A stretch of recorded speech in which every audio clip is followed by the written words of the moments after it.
Rajiv, I heard you so many times. I think this is your best. Outstanding, this one.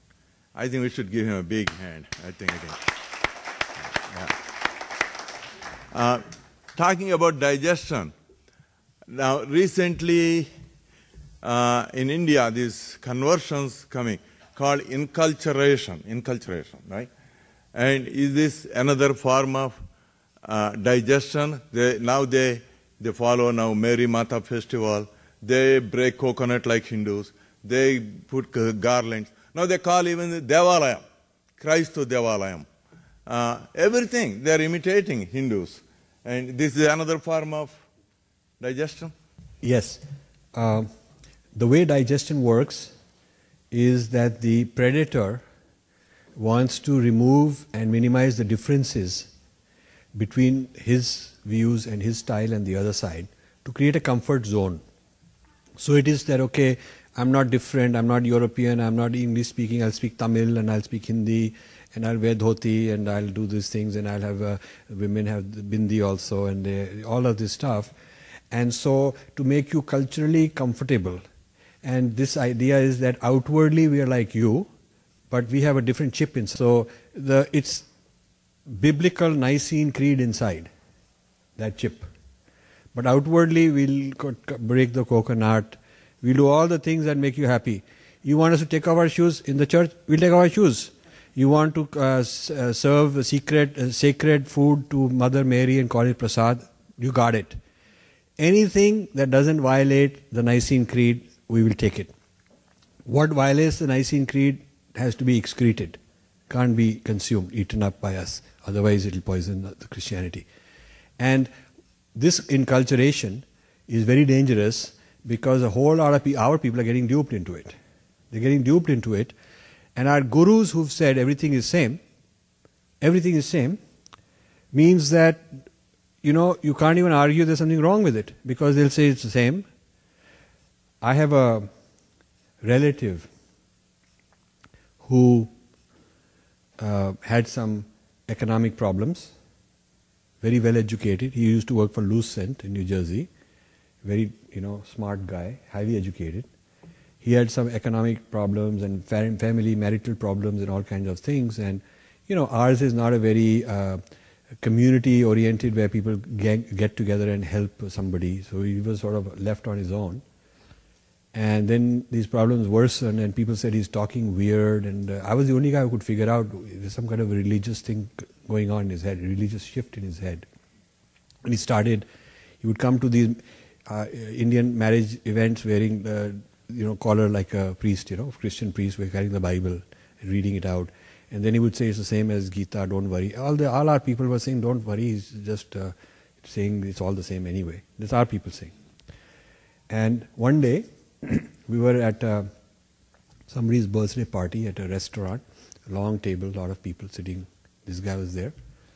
So I looked at him straight in the eyes and I said, so when did you get baptized? That was my question.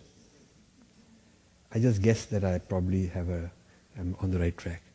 And he gave a date. He said, oh, February such and such I got baptized. All the people around were shocked. They said, how did you know? Later they asked me. I said, I could tell. So I didn't sound like I have a problem with this guy. I didn't want to create a scene. So I kept asking, oh, wonderful, which denomination? So he gave me the name of the denomination. Then I started discussing their philosophy. And I said, do you read out the Nicene Creed? He said, yeah, we read out every day. And all that he was telling me. And then he came to my house for a private discussion because he thought maybe Rajiv got me figured out and I'll talk to him and maybe we'll be together. Maybe he thought he'll convert me also, So when we're having this private discussion, I said that, your kids are complaining, your wife is complaining, you're now disconnected with their tradition, your parents, haven't even told them, so they'll also be wondering, so why? So he says, since I was born, I was a kid, everyone told me it's all the same. This was his answer. He says, why are my parents going to complain? Every time I go, they say, sir, beta, we believe in all the things, everybody's same, so now I'll tell them that we are all the same, what's your problem? This was his answer.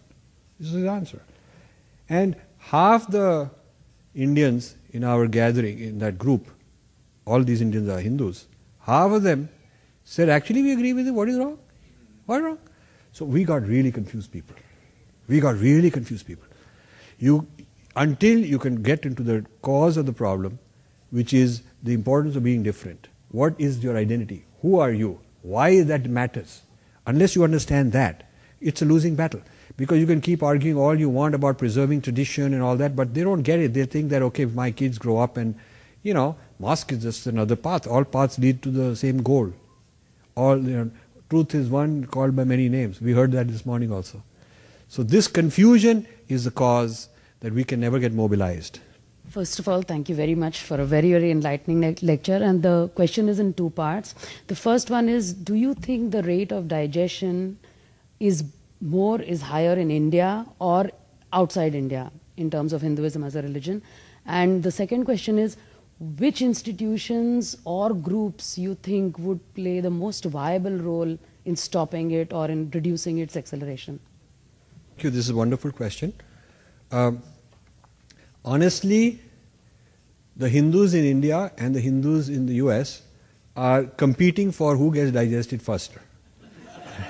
Yeah, really. I mean, this is very true. And it is very sad. And when I'm giving talks there, they're saying, but this must be a problem of NRIs. They tell me that. And when I give talks here, people saying, no, you should talk to India, this is their problem. Point is, we got this problem universally. We do. Now, the second part is a very important question. Both are important. Second part, which institutions can help us? For the last 18 to 20 years, gave up my business and all that in my mid-40s to spend all my time in this, all my resources, 7 days a week, and I don't have many resources left. I need, in fact, people to help with the resources, more research, media, whatever. If anybody is interested, you should contact me. But my feeling is, I'm trying all the institutions I can that are willing to listen. Any temple, anybody, I go flying around every week where somebody wants to bring me to educate people. And I'm finding that the highest leverage, see, there's 3 or 4 target groups with leverage that I'm targeting. The most important group I would like to shift is our gurus. Because they already got the money, they already got lakhs of followers. I neither have the money nor the lakhs of followers. They have it, but they don't have the knowledge because they forgot the Purva Paksha. Whenever I talk to somebody who says he knows it, I ask them, have you done Purva Paksha of Western thought? I don't mean dismissal, attack on Christianity, but a very thoughtful study. Like in the past, the Hindus studied Buddhism very carefully, Buddhists studied Vedanta very carefully. Purva Paksha meant that you can explain the arguments of your opponents as well as the opponent can explain it. That is the starting point. In the Purva Paksha system of debate, until you can convince the opponent that you've got his point, all his arguments, all the subtleties, until he is impressed that you really got it, you're not allowed to criticize him and give a response because you don't understand, and what you don't understand you cannot criticize. That standard of Purva Paksha would require our people to study Western thought very, very carefully, very systematically. They would need a 4-year comparative religion course, which none of them have. They would have to hire a lot of people with PhDs in religious studies and Western enlightenment and post-enlightenment, which they don't even know about. I went to some of the prominent Hindu sampradayas and well-known organizations, and one of my favorite questions is, when you are training new swamis, they have a academy to train new swamis, like Belur Mutt for Ramakrishna Mission and Siddhabari for Chinmaya Mission, like that everyone has. One of my favorite questions is, what is your curriculum on comparative religion? And they all say things like, truth is inside me, why should I worry about others? We are not trying to knock down anybody. Or they'll say, they're all useless, they know nothing, we have the truth, they are just all useless, so why should we study them? They don't get it. They don't get the importance of doing this study of the other. So a huge opportunity for me is to penetrate the gurus and acharyas, those who are interested. Some of them are threatened by me because they think what I'm saying will make it look like they themselves are ignorant. So I have tried to get into the door to have a one-on-one meeting with a top guy, many places. If anyone can get me with Jaggi Vasudev, his bodyguards around him are protecting him, not wanting to access, Sri Sri, even though I know him. A lot of these gurus, they feel that, in their whole name they've made based on a huge international clout. The point is that if you really start poking into the details, they have a kind of superficial knowledge. They really don't understand the Purva Paksha of the West. And when they argue why should we study the West and all that, I tell them that your tradition is to study the other, that is called Purva Paksha.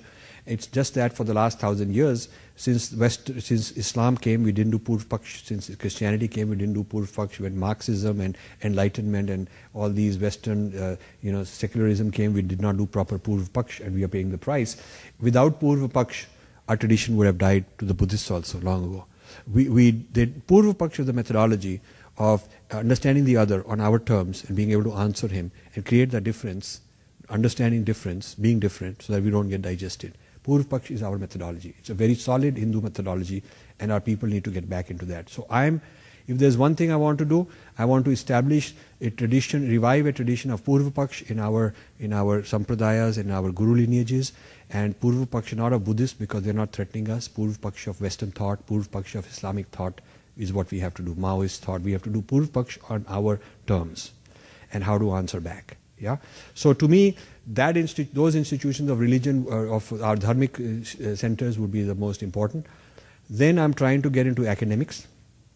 I'm trying, because that's where the college people are brainwashed.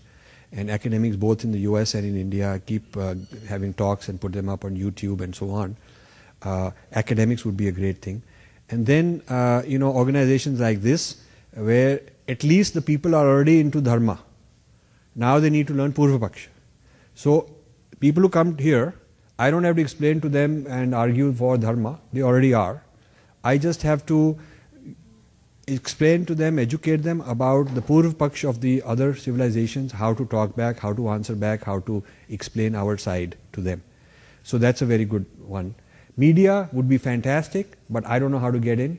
They don't want a guy like me, because I'm not Shah Rukh Khan and I'm not some cricket guy and I'm not into some political scandal and I'm not, I'm not the kind of gossip masala which they're looking for. So their attention span is a few seconds and I have nothing to say in a few seconds.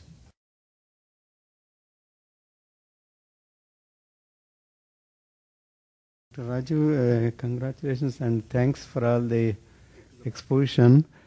My question is, as you are telling, I don't see the Western, what is that word? Western universalism. Yeah, Western universalism, in my opinion, it is borrowed from dharmic civilization. But anyway, one thing is, now you can look at the humanity as one race. So unless we develop our own universalism, universal values, it is difficult to coexist or live together all the humanity under one umbrella. So what is your solution to, you figured out the solution or the universal counter to the Western universalism, only dharmic universalism, it is the answer. I mean, you have ideas on that, please? So I'll restate the question.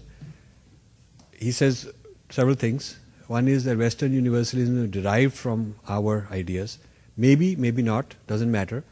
You could say the tiger is strong because he's eaten all the deer only. That's why he's strong, but that doesn't help the deer. If he's eating me up, it doesn't help me to say, I'm safe with him because he's tough and strong because he's eaten deer only. However he became strong is irrelevant. The fact is he's strong and he wants to eat me up. That's what matters, not how he became strong. Right? So maybe Western universalism ate up all kind of people. They ate up pagans also, and Native Americans also. They colonized blacks also. It's not like they only did it from us. They took over many others. But how they did it is irrelevant. The point is they're knocking at my door and they like to get me. That's what matters.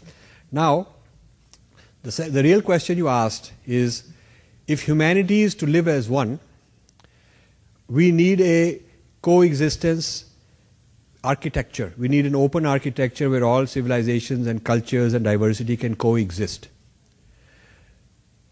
The Western universalism does not have a track record of diversity surviving. For a little while, yes, but eventually, after a certain amount of time goes by, their language is gone, destroyed, their dress and lifestyle is destroyed, it all gets digested into Western universalism. You just have to look at the past. India, on the other hand, has a very long history of a universalism which respects the diversity of others, because when they come, they do not, the Syrian Christians did not stop being Syrian Christians, or Zoroastrians did not stop being Zoroastrians, the people of different languages and different kind of traditions did not stop. Now you have to ask, why is it, this is a question that all of you, I have answered in this book, but it's homework assignment I'm giving you, you should read the book to answer this question. Why is it that when there is change in Western religion, the previous one has to be destroyed for the next one to be valid? Yeah? Like when you install Windows 8, then they have to uninstall Windows 7. Yeah? They can't have both running. Whereas, we may have a rat temple from way back, nobody has gone and said you must convert and get rid of that and upgrade to the next release. So we can have people doing Tantra, we can have people doing Advaita, we can have somebody bhakti of one and somebody bhakti of another.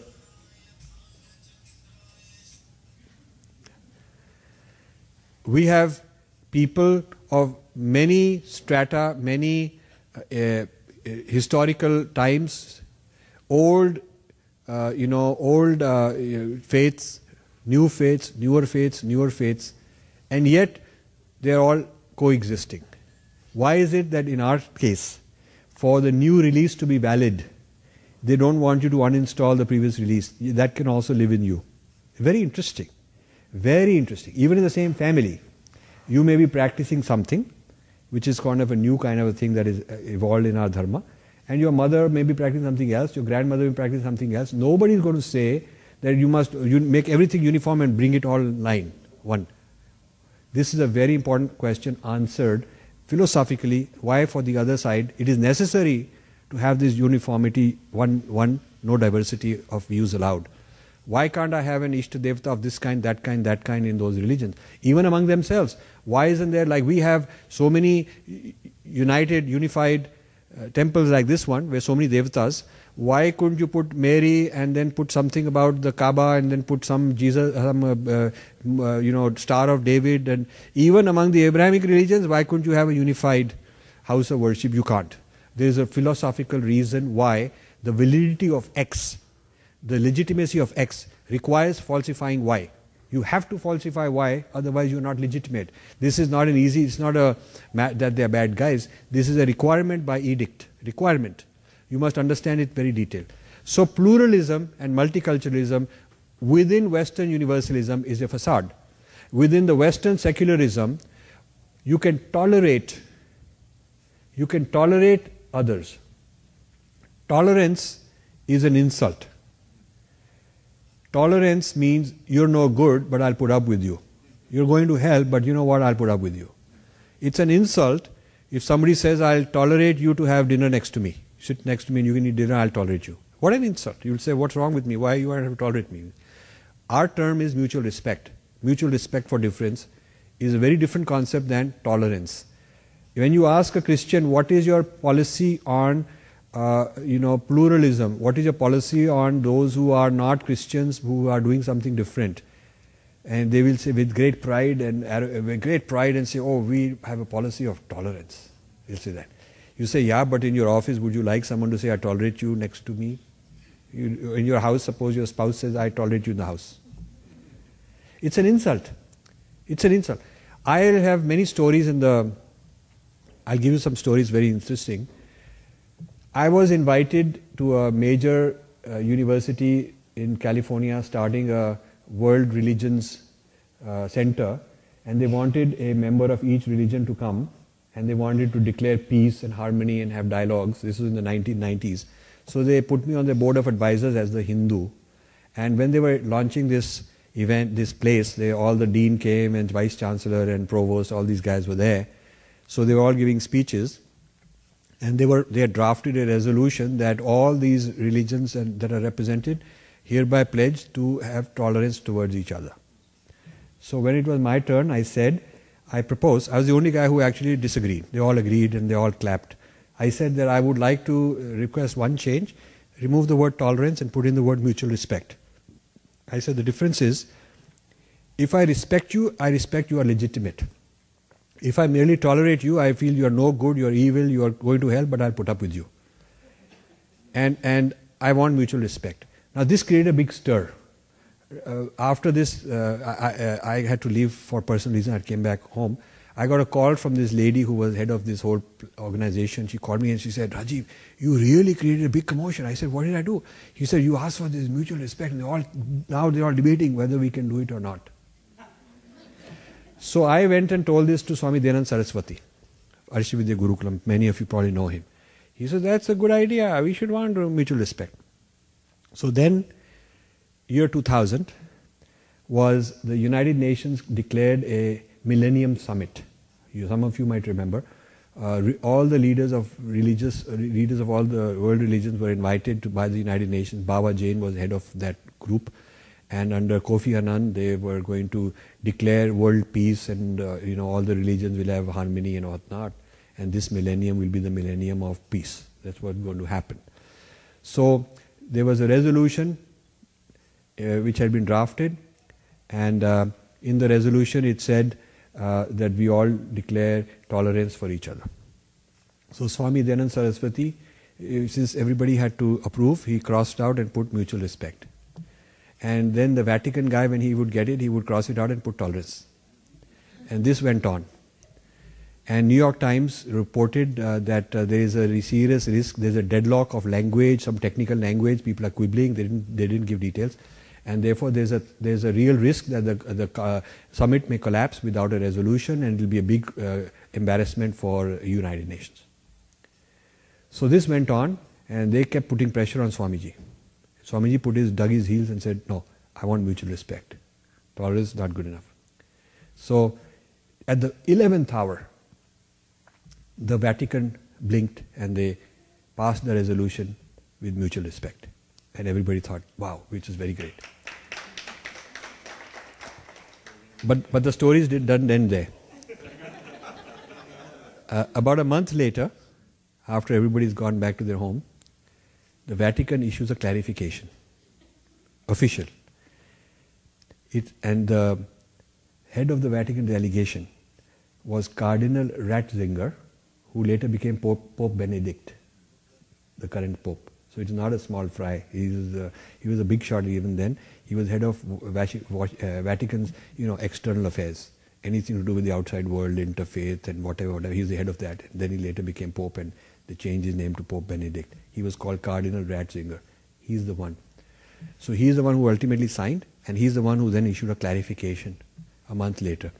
Clarification was that there are certain aspects of all religions we can respect, but ultimate salvation can only be done through the church. Which means, going back to the Nicene Creed, the Christian good news of the Savior is the only way to save.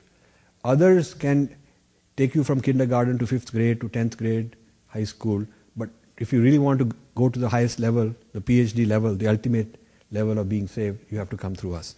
So they had to sign, but then they had to clarify what they mean by respect and to qualified respect. And then came 9/11 in 2001. And after 9/11, the Muslims in US were suddenly very shaken up because there were a lot of attacks on them. Suddenly there was this Hindu-Muslim bye-bye going on. Muslims very interested, we all one and all that. Suddenly. So I was invited by some people in Dallas to speak on all this religious stuff and all, harmony. And a radio station which was owned by a Pakistani, South Asian radio station, they interviewed me, and then they had callers calling with questions. So I explained mutual respect, that I believe in mutual respect, not tolerance. So this lady calls.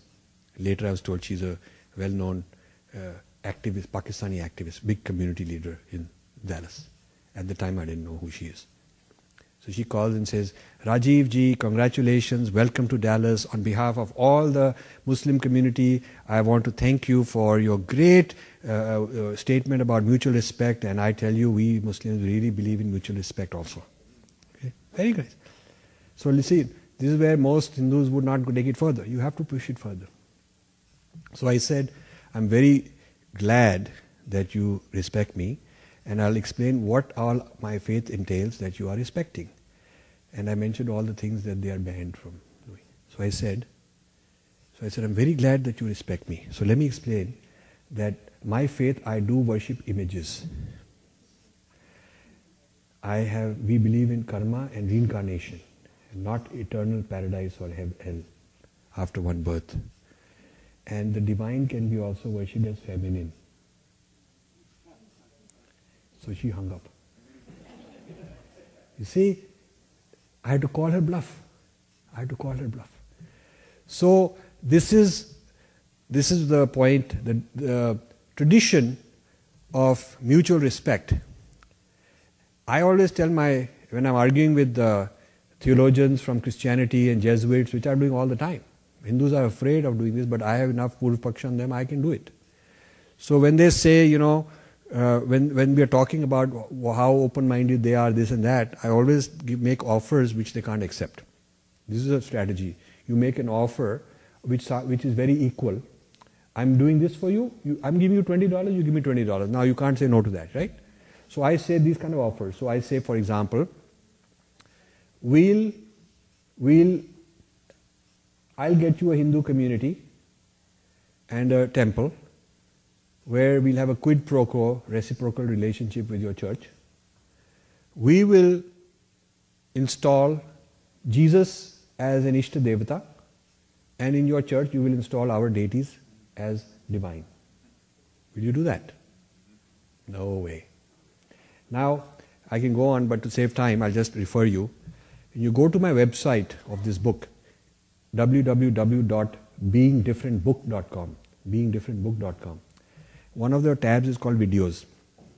When you click videos, there are two groups. One is academic events and the other is public square, non-academic events. In the public square, one of the videos is with my 1.5 hour discussion with Mark Tully. Mark Tully is a famous BBC correspondent, Anglican church member, but loves India, loves Hinduism, lives in India, very great fan of Indian culture, dharma, all that. It's a 1.5 hour discussion with Mark Tully, and he's such a broad-minded guy. But the purpose of the discussion is for me to show to you, the viewers, that even a guy like that can only go so far. But there's an edge. He starts out by saying, great book, love it, but I don't like the fact that you are wanting us to be different. We should be same. So I say, okay, let's be same on my terms. You can be same as me. He sort of doesn't quite know what I'm saying. I'm saying, if you mean I have to be same as you, then you are converting me. But you can be same as me. I have no problem. So for example, let's say our deities and Jesus both are different forms of the same ultimate. That would be nice. So if a temple is willing to install Jesus, is the church willing to install our deities? And he said, well, that will be a problem because, then we'll be accused of polytheism. I said, okay, then you can't be the same. What are you talking about? Then I go on, and then he again says, yeah, but again we're talking about difference, we talk about being same. So I say, okay, we have a principle of reincarnation and karma. So you accept that? Do you accept that? And he says, that will have some problem. My church is not going to. So I go on explaining a difference. He can't accept our point of view. He goes on coming back to let's be same. And then I tell him let's be same on my terms. And here is another difference. And then he can't accept that difference. And we go on for 1.5 hours. I really would like you to please watch that. Because that is the cutting edge of how to answer, how to talk with somebody who's being so nice, very decent gentleman, thorough, good guy. I love him as a friend. And it's not his fault because he's as broad-minded as his church membership allows him to be. And he can't be out of line with his church. It's a congregational group organization, not an individual organization, membership-oriented. You can be in violation, you can be thrown out, all that stuff. So it's not the fault of the Christians, this is the group they are in. So when we are talking about multiculturalism, I'm telling you that the multiculturalism of Christianity goes only so far. It allows you to have tolerance, it allows you to be the same on their terms, it allows you to get digested ultimately. And the multiculturalism of the secularism and the Enlightenment tradition of the West is denial of the spirituality as we understand it. So those multiculturalisms are qualified. Hindu Dharma, without wanting to put restrictions on your belief, says you come as long as you leave us alone. As long as you leave us alone, you can do whatever you want. As long as you leave us alone. This is proven by thousands of years of history. India has an unprecedented history of multiculturalism, pluralism, and all these kind of things, unparalleled in anywhere in the world. And Western universalism has an unparalleled world history of conquest, digestion, oppression, making others like them, and so on. And I don't think you can argue that this is all both the same in this respect. Thank you very much for being here, sir. I'm learning a lot. My question is around what's happening in the last 15-20 years in India. I'm referring to the influx of American businesses and American food, American lifestyle, American thinking. I'm curious to know your opinion, and if you can compare and contrast that with digestion, I would like to know. Thank you. Yeah. Headlines: Starbucks has arrived in India, we're doing real well. That's kind of a headline. Starbucks come. So we are measuring ourselves. What we celebrate is that these brands have come, we are also like Americans. This kind of a thing. So I think it's a very important point. One of the digestions is aesthetics of eating, aesthetics of dress, aesthetics of music. The aesthetic realm of digestion versus difference is discussed in, I believe it's chapter 4 of this book, where the title of the chapter is Order and Chaos. It's a very profound topic on order and chaos. We didn't even touch it this today, but I explain how we cognize disorder, what they call disorder, what they call chaos. We don't see it in that way. But decentralization, ambiguity, doubt, improvisation, how comfortable we are, whereas the Western thought is very rule-based, very rule-based. So the idea of Western brands, Western corporatization, and what I call the sensex economy is a huge impact that is going to have a price in terms of diluting the dharmic civilization. The economic models we have of how an enterprise competes and how it continues from generation to generation are being taken apart. And the aesthetics we have and the choice of lifestyle, how it is changing, the role models are changing, the values are changing. This is all. And so we may end up like Philippines became a second-class Western universalist state. Contrast Philippines and China, or Philippines and Japan. Those two, China and Japan, retained their civilizational heritage, but Philippines, due to the colonial background and the way they were colonized and transformed and Christianized, they lost their music, they lost their dress, they're all wearing, Western.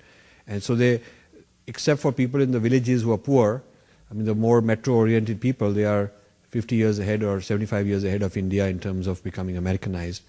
So that didn't get them to be first class like Americans in terms of rights and privileges and status, and they lost it. They're neither here nor there.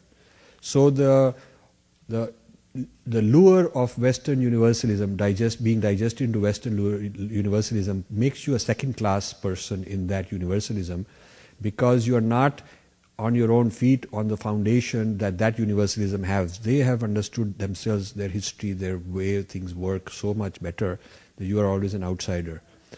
So I have completely different thoughts on what is going on and whether this 9% growth which they claim will materialize, which I don't think will materialize. It will probably problems coming along. It is not sustainable. But even if it were materialized, it will make a few people very rich. It's not going to trickle down to such a huge economy and help the lower class. So we may end up with the top 50%, 50 million, 100 million, 150 million becoming like Americans. Gas guzzling, car economy, oil and gas being used up, 70% imported, is not sustainable.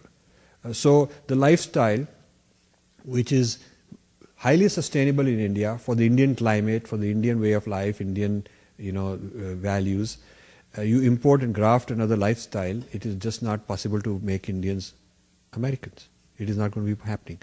So what you create is a lot of problems, because you create an expectation which you can't deliver.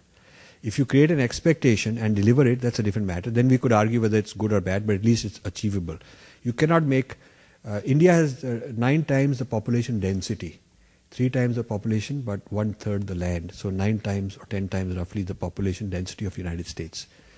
So with much less water, much less irrigation, and much less oil, you got so much more population. You cannot have Indians have the per capita consumption of Americans. You can't. You can keep making more roads and more roads, but let's say Indian per capita, ownership of cars, automobiles became like Americans. We'd have 10 times as many cars. We'd have to have 3 times many cars, 5 times many cars as United States, but in a small area. So the whole India would be like a parking lot. Because there's so many, you could have 20 lanes, 50 lanes, you still not have enough. So it is not sustainable and achievable to become like somebody else, because their basis is certain natural resources, certain amount of capital, certain amount of land, certain kind of population density. We do not have that, so we cannot mimic them. It's a foolish thing to do, but that's a very important thing. Before I say my question, I would like to apologize if it's already been answered, because I came in the middle of the speech, and I'm 12, and, philosophy is a very new concept to me. And my question is, why is it bad to be digested? Because you're being digested by another religion, or civilization, etc. And that religion still, the goal of religion is to give hope. And it still is giving hope through different people. You're just being digested by another civilization. I mean, I don't find that bad at all, because you're still getting the end result as hope with a different effect. Like Christianity gives hope, Hinduism gives hope, etc. While philosophy it achieves the same thing as hope without having deities or certain rules in some sense. So that's my question. Why is it so bad to be digested? Good. I love these kind of questions. Very honest and it's a very important question. A lot of Indians are confused about this, and it's good to have this discussion and have back and forth debate. You see, if many people offer hope, they're not necessarily interchangeable. A lot of doctors offer hope. One may be a quack, and one may be curing you. One may be saying, I'll give you medicine A, and that'll cure you. And the other guy has a different medicine B, and he says, this will cure you. They're not interchangeable just because they're offering hope. So every brand offers hope and solution, the good life. Every car brand offers you this is the best, but doesn't mean that you don't make a choice of which car is right for you. Every song offers you enjoyment and whatnot, but that doesn't mean you don't have a preference of one song versus another.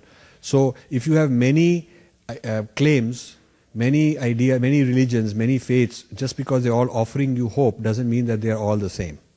So they may be the same. It's like many cuisines offer you good taste, good nutrition and all that, but then you still prefer dosa over, pizza or something. You want pizza over dosa. So the point I'm making is you cannot mix up the fact that everybody offers hope with the assumption that they're all offering you the same thing. They are not. And in our tradition, the Kauravas and the Pandavas were also offering hope. They both had claims of truth. The Devas and the Asuras also offering hope, offering truth. Bin Laden offering hope. Hitler offering hope. Ravana offering hope and truth. So if you start saying that all claims of hope and all the statements that claim to be truth are the same as each other, then you're going to be very confused. Then that is called moral relativism in philosophy. That means that you are not able to differentiate between one and another, and everything is just as good. It's like you would not know between a medicine that's good for you and a poison that's going to kill you, because each of them, somebody is offering it to you and claiming hope for you. So you have to take somebody's statement, some brand claim, with a pinch of salt as to whether you accept it or whether that's somebody's claim. Even though it's somebody's claim, that doesn't mean that you necessarily have to accept it. Yeah? And so I just explained some very important differences. The idea of karma and reincarnation is a particular metaphysical axiom and a particular assumption. And the Nicene Creed, which is a requirement in the Christian church, refutes that, and vice versa. So there is a difference. If you have one, you cannot have the other. So if you are philosophically oriented, then you are taught to argue the differentiations among these worldviews, among these perspectives. So it's while at a very superficial level, it's become a common thing for our teachers to go around saying everything is same, all paths lead to the same, all rivers lead to the ocean. Actually, some lead to the Dead Sea also. All roads lead to the same. No, some are cul-de-sac. It's not all roads. And so all treatment plans by all doctors don't lead to the same conclusion. One guy treats this way, one guy treats that way. Different pros and cons, trade-offs in risk and reward and outcome. It's not the same. So you cannot. We've been given the power of discrimination, differentiation and discrimination as human beings, and our tradition makes a very big deal of using that wisely, cultivating it, becoming sharp. So as a 12-year-old, as you are learning, you are sharpening your knowledge on different things and how to differentiate one versus the other. So you'll also learn how to differentiate philosophical claims. You'll also learn how to differentiate religious claims. I gave only some examples, but you have to learn how to differentiate. And that's what the book Being Different is about, teaching you how to differentiate among alternative choices that you have. But thank you for a good question. So I think this question segues nicely from the last one, but you gave us kind of a Cliff Notes version of the differences between dharmic religions and the Judeo-Christian traditions, where with the Nicene Creed and versus karma and reincarnation. And I'm wondering if you have any advice on where to begin looking more in depth to the differences. Well, 20 years of my own churning to understand these differences resulted in a 500-page book. So where you go in depth is you read the book. Yeah, and read it. I'll give you some advice. Do not read it as something quick. Take your time. Read a certain number of pages each day. When you come across something difficult, skip that section, go to the next section. It will be fine. It's not like if you miss a few pages then you're lost. It's not like that. Even within a chapter there are many subheadings, many sections. So if a section is very difficult, you don't have to skip the whole chapter. You can skip that section, go to the next one. And in your first reading, if you get 25, 30, 50% of it, it's pretty good. And this is so dense. People have said this should be 4 or 5 books. So if you get that much, you're doing very well. You'll understand a lot. And a few points can change your whole thinking, your whole outlook. Then go back second time. And now you'll find that most of it makes more sense because certain things are explained later which help to clarify what was earlier. I've tried juxtaposing sequence many times and I gave up because all these ideas are so intertwined. You have to read the whole thing. So when you read the second time, it'll make a lot more sense. Join my e-group. If you give your email, I'll put you in my discussion group which has 3,000 members. And these are people who read the book and discussing it and raising questions. So what we are doing in Q&A here happens every day. 5 or 10 posts are given. Somebody gives an example. Somebody talks this. Somebody talks that. They're talking about this issue. In fact, they're discussing my various books. And you will help me also. You will connect with other people also. And then if you have issues still, you write to me. And I'll be more than happy to lead you, guide you further. Hi, this is Lakshmi and I have a question about one of the facts that you made. That Americans, if they want to become like Hindus or think like Hindus at least, they need to have a sense of belonging. I've seen some of my friends really interested to know about India and Indian culture. But in general, when I came here, I realized that Americans are very independent and very individualistic in their way of life and way of thought, apart from being religious. And I don't see Americans here as religious Christians as Christians in India are religious. Like that's the kind of difference that I'm observing. And I would like you to... and one more question that I have is vegetarianism there in any other Christian culture that is perfect contrast to Hinduism? Like you said, Indian culture and Jewish can't go together. That is both complementary. So is vegetarianism, that is something that can be used as universal? Okay. Thank you. It's a good question. It's a common belief I argue against in this book. It's a common belief that Westerners are more individualistic and Indians are more stuck in their caste and their jati, and they're stuck in a hierarchy and they're not able to think for themselves. These are stereotypes the European Indologists built about us. I argue many counterexamples. Indian music is improvisation. That's a lot of freedom, not fixed music scores that your whole orchestra has to keep repeating, performing. Indian chef is not, you take so many ounces of this to so many degrees for so many minutes. Indian chef produces wonderful things from intuition, improvises. The chapter 4 on order and chaos shows how Indians are very comfortable with uncertainty, and uncertainty, creativity, unpredictability, flux are at the heart of individuality, Indian individuality. Whereas Westerners are taught to be, Western religion teaches them to be more relying on dogma, order, fixation, and any dogma-oriented, order-oriented is less individualistic. So Westerners, conformity with religion, conformity with one book, conformity with one particular deity, conformity with one church, is not individualistic as far as religion goes.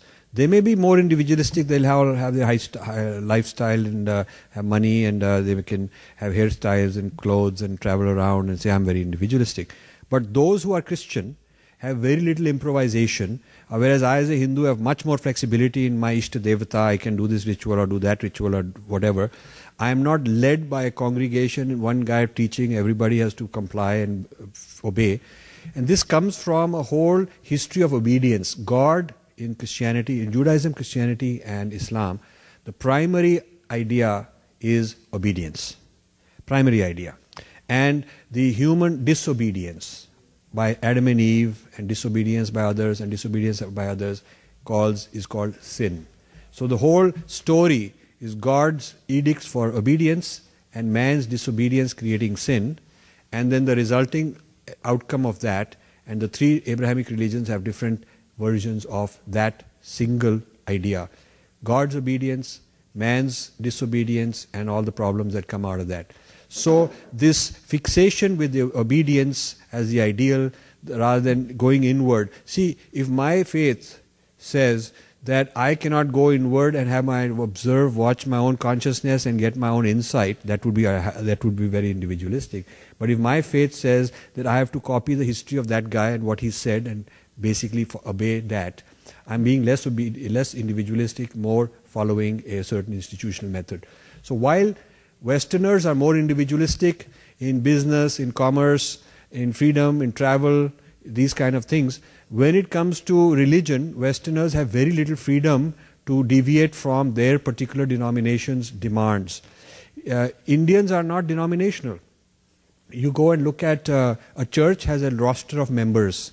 It's a very old thing. Now in America we started having members, church has list of members and all that. But you go to Encyclopedia Britannica or you go to some website and you look at how many people are members of various denominations. They'll tell you Southern Baptists, so many million, Baptists, so many million, Presbyterian, Episcopalians, Lutherans, blah, blah, blah. Every denomination has a very formal list of who are members. And you ask a person, are you an Episcopalian? He'll say, yeah, I'm Episcopalian. The other guy will say, I'm Southern Baptist. The other guy will say, I'm Mormon. Very clear. I don't see, if you ask a Hindu, he will not say, I am this. Very few will, very orthodox people will say that. Most will say, on Monday I do Shiv Vrat, and on Navratri I do that, and on this one I go and celebrate this and that. I kind of ad hoc mix match more easily for Hindus. So more individualism in that respect. And you see in a family, you see my family, my grandmother did something, my grandfather doing some havan, and his one son going to this temple, another one doing that. Lot of freedom. And so that's because the argumentative nature and the individual nature, the idea of swadharma. I explain in this. The idea of swadharma is the ultimate individualism, which says, like we have on the web, we have my websites, my favorites, my documents. So we have my dharma.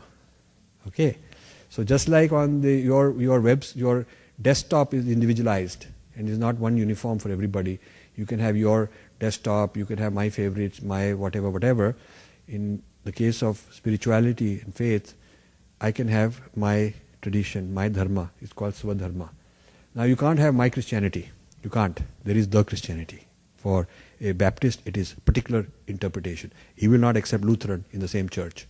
He will not. Lutheran has got his idea. The church defines what is the Lutheran view. Every Lutheran follows that.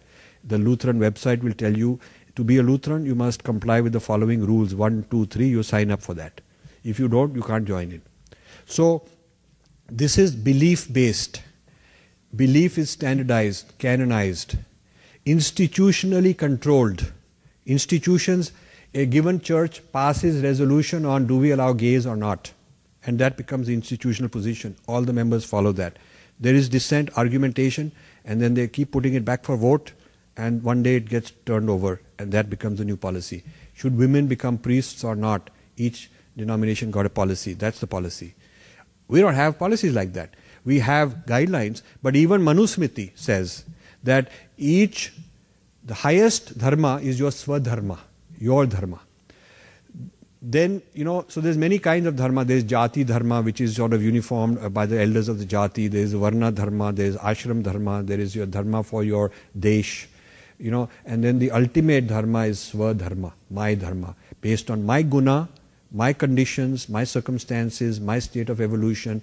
This is why we are able to accept that some guy needs to be into obedience for very tamasic people, too much freedom is not good. Because it's like children who need some discipline. If you tell them you can improvise the way you drive, you can do whatever, they'll get in trouble. You can't improvise. You can't, when you're learning music, a junior guy is taught to copy and repeat the same beat. Only a very advanced maestro goes beyond normative thinking and uniformity and standardization. He's allowed to go break the mold. That is the highest in our tradition. Dancer, same way, he can improvise. But when your starting point, it is uniformity. So a Hindu view would be that the Abrahamic religions are for beginners because there's a lot of obedience, very little improvisation, very little deviation from a standardized normative approach. So I would argue that there is far more individualism in as far as the religiosity is concerned, a far more individualism in our tradition.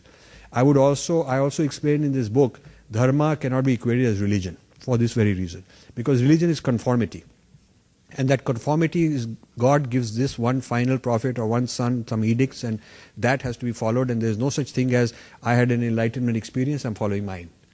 Or I'm following Raman Maharshi because he was enlightened and nothing to do with what any text says. I'm following my guru.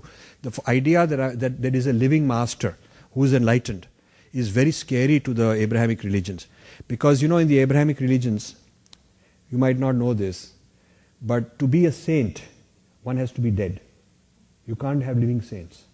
In the Christian church, they have had tens of thousands of saints. They have a list of them. And which date each one was canonized, by which pope, and what was his accomplishment, what miracles he performed that made him worth being a saint. Not one saint in the history of Christianity was made a saint while they were alive. They all had to be saint only after they're dead. Why? Because a living saint would be a threat to the institutional authority. The living saint could say, I am enlightened, I have the ultimate knowing, I have reached unity consciousness, and I'm telling you this, whatever these church people are saying, they're a bunch of babus and bureaucrats, they don't know. People will go to the living saint. They will not go to the institution. So, to create institutional authority, you have to get rid of the living saint tradition. Christianity did that. Many mystics were actually persecuted and killed. And those who were canonized as saints were only after they're dead, because the dead guy is safe, he can't talk back. He can't teach anything, he can't be a threat. You see what I'm saying? And you have to be dead for 5 years. That makes sure that you're really dead, In rare examples like Mother Teresa, they can waive the 5 year and make it 3 years. But you got to make sure the guy is gone, dead. A dead saint, canonized as saint, becomes property of the church. He's like a brand, he's like a mascot. I can do fundraising in his name. I can have schools and colleges. Now I can make up whatever I want about him. He's not going to argue back. He's kind of my property. So the living saint tradition versus the dead saint tradition. Yeah? The living enlightenment in us as Swachchitanand, living enlightenment in us, versus one person in history only had that experience, nobody else can. No Christian is allowed to say that he is Jesus and he can have the same experience as Jesus had. He cannot. No Muslim will agree that he has the potential, maybe difficult, but among all the Muslims, some people will achieve the potential of having the exact same experience as Muhammad. They cannot. It only happened once, it will never happen, you don't even have the potential. But I'm allowed to say that I have the same potential in me as any Rishi ever had. I can have the, because I'm Satchitanand, I am the exact same thing that he is. I'm not any different. Whether I've realized it or not is up to me. You see? So this is a huge difference between the individualism and freedom. They keep saying they're more free, but I'm pointing out reasons why we are more free. These are all ideas of freedom. We don't have the bondage to history. They are bondage to history, bondage to dead prophet, bondage to one event, one book, one canon, one church which is going to enforce it. We don't have that. So this is a very big difference. Now the second question was what? Vegetarianism. Okay. So lot of people in Western religions are turning vegetarian for health reasons. Health reasons. It's all about what's good for me according to medical science. It's not rights of that animal. Then there is animal rights. There are animal rights people. A lot of animal rights are Hindu influenced in the West. This is the idea of earth is sacred, kind of Hindu experience, Hindu idea. And I explain very clearly in this book, the cosmos is not divine presence. That is called pantheism, and that is a pagan idea which is banned in Christianity. In Islam, if you say the earth is sacred, even ask an informed Muslim, is the Kaaba sacred? They'll say, no, it's a holy place, but it's not sacred. Sacred means divine presence. Like in our murtis, there's divine presence. You do pran pratishta, there's divine presence. So for us, there's divinity present in so many places. And that is considered idol worship, and it is banned in those traditions. Because divinity is only external to the cosmos, not present in the cosmos. God created the cosmos like somebody makes a clock or a machine or a computer and turns it on and it works. But God's immanence and presence is not the same way as we see it. So when we see the idea of killing an animal and eating as a karma, it is not the same logic for them to be vegetarian. Their logic is different. They may also decide not to eat. They may be a better vegetarian, more rigorous than we are. Many of them are more rigorous than we are. But philosophically and metaphysically, they're not doing it for the same reason. And when they say we will protect the environment, in fact, Westerners have become cleaner in the environment now in the last 30, 40 years than Indians. And they're very good at it. But it is not that the environment is sacred, has its own rights. It's because we humans, if we have a dirty environment, it will be bad for our health. The fish industry will die, it will be bad for our economy. The air will get polluted and we'll have to do more cleanup. So environment is our property. God made the world as man's property to exploit. Animals included. Bible is very clear. God made animals and world for man's pleasure. In the early time, even women were made for that. But later they sort of reformed it. Yeah. But the idea that all of this is sacred is very Hindu idea. We ask Mother Earth's forgiveness when the child is going to begin to start walking, because I'm going to walk on the Mother Earth. When we harvest, we chant mantras, we do it in a certain way at a certain time because we want to do it very ethically, not over harvest, because we may be hurting the plant. We are required to do that. And you see, there is no such thing as this is all product for man's consumption, and we basically can use it and exploit it because God made it for us. But this is true in the case of the Abrahamic religions. Meat eating is sanctified as something God has given for you. So that is, and you should also understand, people are translating yajna as sacrifice. Don't translate it as yajna as sacrifice. Sacrifice is human sacrifice that then got turned into other ideas of sacrifice. Human sacrifice existed in some of these Middle Eastern societies. And then God decides that he will be the final human sacrifice as Jesus. Jesus is considered in Christianity as human sacrifice to therefore end future need for human sacrifice. This is true. And the whole, I have a friend in Princeton who's a big Westerner. She's a Catholic and she's a scholar of Catholicism and become very famous and popular now for writing a very provocative interpretation. And she gives a lot of interpretation of the importance of human sacrifice and then replacing it with symbolic alternatives. Now it is symbolically like when you are eating the body of Christ and drinking his blood, these kind of rituals. So you are symbolically enacting that sacrifice to participate in that sacrifice because you don't want to really do it, so you participate in it symbolically.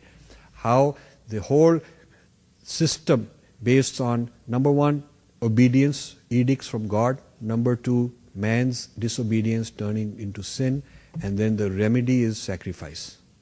So when we are doing yagna, it is nothing to do with that. Yagna is a non-translatable. So for us, going back to your question, vegetarianism is a different rationale.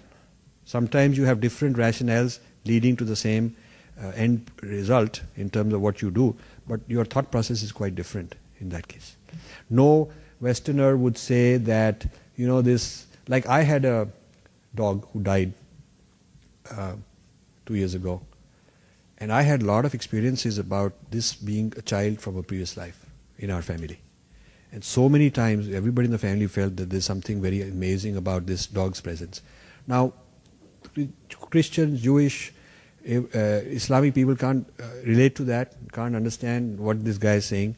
They would not think of an animal that we've ever had an animal life in our past. They would not think that way. They would not.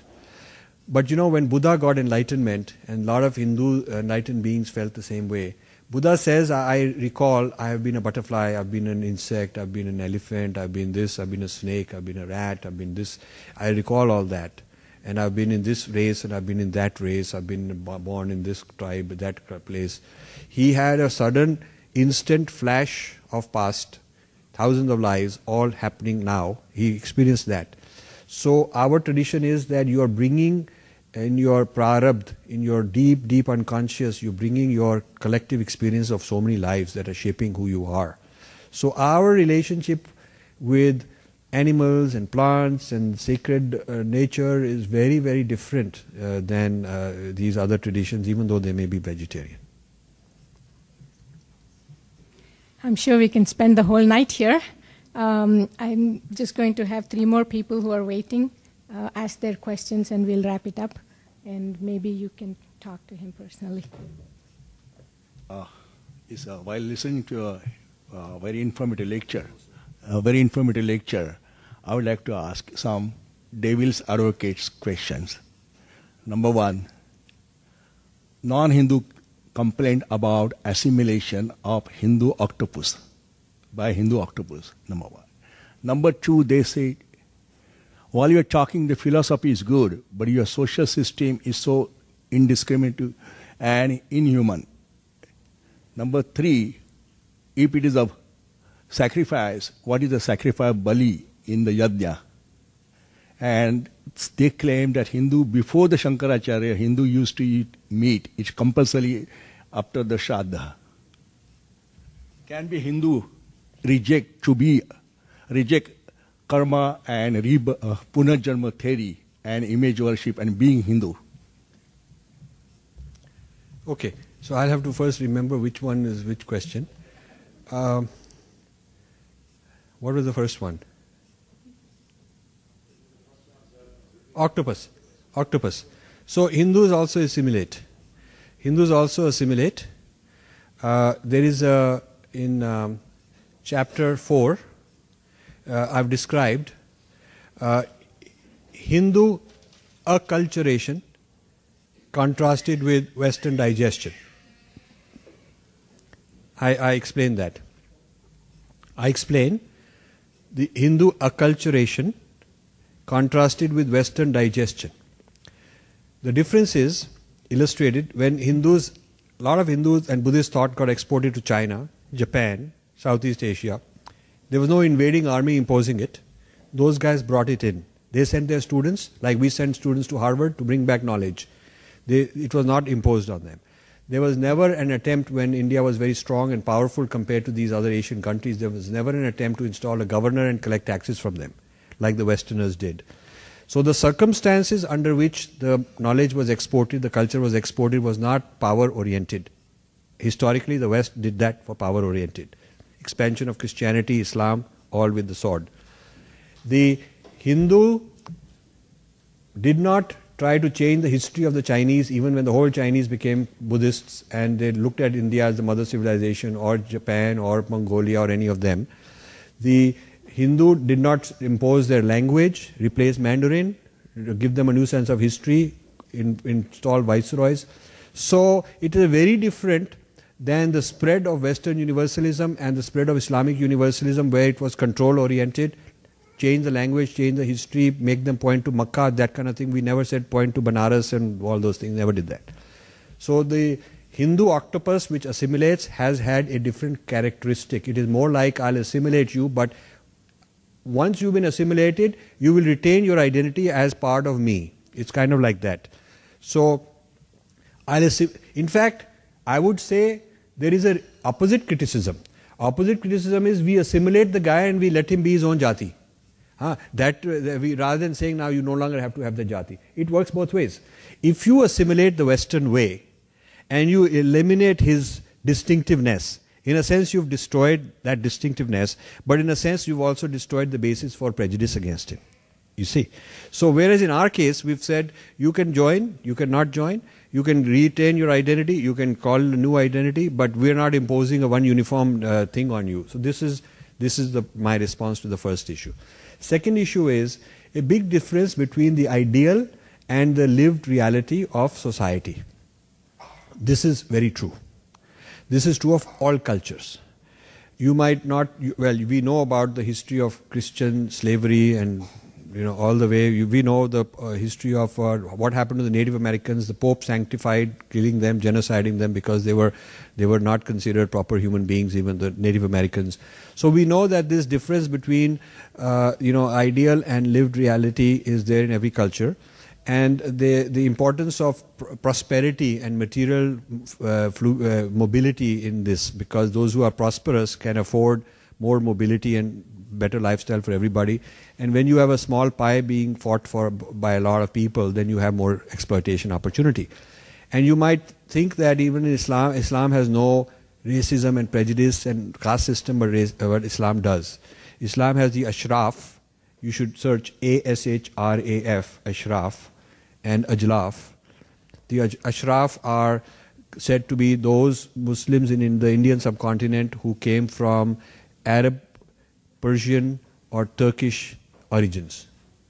And the Ajlaf are those Indians who got converted to Islam. That's a racist, caste-oriented. And the Ashraf, which is the upper caste, are further divided into 4 categories. The highest Ashraf are Saids, who are only those people can be Saids who are direct descendants of the Prophet. Direct descendants of the Prophet. I once had a debate with a Muslim guy, and he raised caste, and his name happened to be Said. So I said, you claim to be direct descendant of the Prophet. And he knew what I'm after. He said, I said, that's Ashraf. He quickly said, we don't want to talk about all these things, change the subject. Because usually they don't expect a Hindu to know these things. So the highest caste of Ashraf are Saids. Second highest are Sheikh. Sheikh is any Arab, not necessarily descendant from, Prophet, but Arab. Then is Turk, the Turkish. And then is Pashtun, the Iranians. These are the 4 top castes of Muslims in the Indian subcontinent. If you want to read more about it, there's a guy called Ahmad, I've forgotten his first name, who wrote the Islamic caste system. He was a JNU professor, and the Muslims didn't like, because he was exposing all this. And he was even giving statistics that 70, 80, 90% of all the reservations for top jobs, governor and all these prestigious jobs for Muslims, have been given to the Ashraf Muslims. And the lower caste Muslims are not being given their fair share, even though they are 80, 90% of the population. They have 10, 20% of the reservations. And all these are Shabana Azmi and her husband, all these guys, big fighting human rights, they're all Ashraf. Yeah, okay. So this is the Ashrafization of Islam in India. That is a topic which is taboo. You will not get a job if you write a PhD on this, or you go to some conference and submit a paper. They'll throw you out. They don't want to hear these things. But this is true. So I'm not defending. We can't defend ourselves by saying everybody has got the same problem. If I have a disease, it doesn't mean that you have it too. It helps me. We have to solve our problem. But we have to realize that human culture, human civilization is far from perfect in its ancient sense. We have to progress, advance, clean up our act. Others have to do their own cleaning up of their act. We are not a perfect civilization in terms of how we have implemented it. And nobody, no Hindu rishi has claimed that we have ever had certainly in the Kali Yuga, that we've had a society where everybody is enlightened and everybody is sattvic. I mean, the whole idea is that there's tamasic people, there's rajasic people, and they all have to be helped and moved up. So human culture and human society also reflects the different grades and different qualities of individual guna that exist. And we have our share of problems because of that, as do others. So that is this one. What was the next one? Yeah.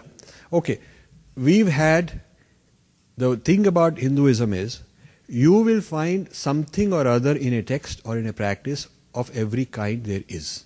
Every practice that anybody has done in the world, you will find something or other in Hinduism also. And this is because Hinduism, like an encyclopedia, keeps adding new knowledge without expunging, eradicating, eliminating old knowledge. There's a difference between knowledge accumulating into encyclopedia. The first Encyclopedia Britannica in the 1700s, I am told, was 3 volumes, and then it kept knowledge. So you add more knowledge. So this is the Hindu approach. Open architecture, like you keep adding apps on Apple, you keep adding more and more apps. There's no requirement that you have to get the 10 perfect apps and eliminate all of them, the rest of them. Whereas the Western system is purgative, it is purging also. So in our system, we have no central authority that is required to purge.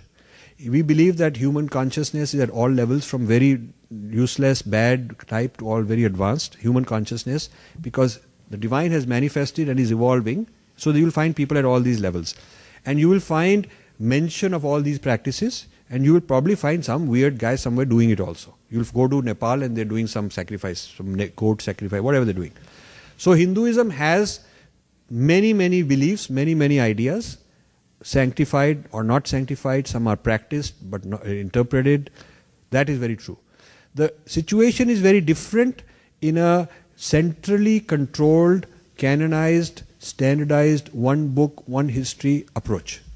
You see, if I'm having problems in my family because I've made rules and regulations and bylaws which say this is how we will do things, I have made it official policy that that's how things are going to be, then that kind of problem as a result of that is of a certain kind. In your family, you haven't made any such thing. You've given people a lot of freedom, and a lot of people are doing some things, different things, and some of them are doing bad things also. You too have the problem, but I cannot say it's the same kind as mine. This is a very different problem. So that is my view on that. And the final question? Can the person be a Hindu while rejecting the karma? Okay, this is a very interesting question. This is a very interesting question. The Hinduism is basically a self-realization rather than God-realization.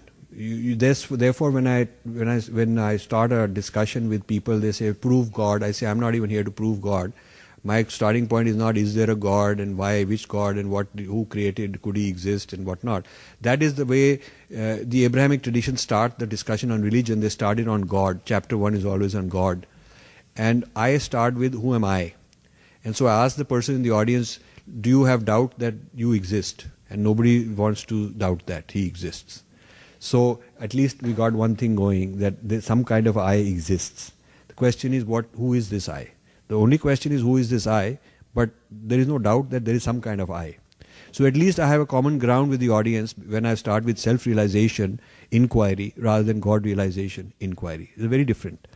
So when we talk about self-realization, then the discoveries made by rishis who attempted different techniques of meditation.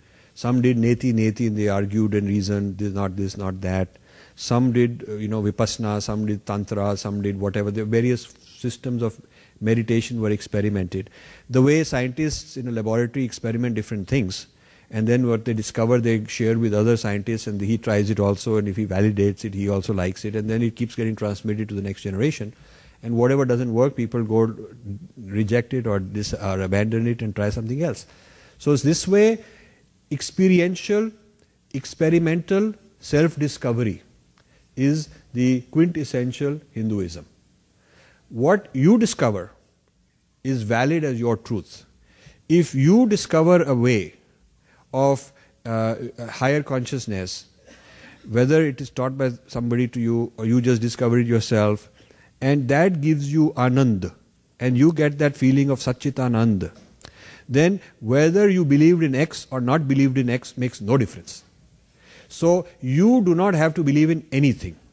If you can practice a path of self-enlightenment for which there is Raj Yoga, which actually says that all texts, all beliefs, all ideas, all philosophies are provisional and only good up to a point. You can believe them, you can use them like a raft to cross the river, then you abandon it and go beyond, and you don't carry that raft on your head after you cross the river. So you have to abandon all these ideas, all the concepts, these ideas we were talking about are provisional, they get you past the stage. If you don't need that, you don't have to have it. So our faith even gives you that much individual freedom that there is no belief that you must hang on to. Your idea in this world is to achieve a state of higher being, higher consciousness, however it works for you. Now these ideas work for a lot of people. It guides them in the right way. It avoids them certain problems. It gives them a certain sense of coherence about the world. It gives them a sense of explanation and logic to the world, and it works for them.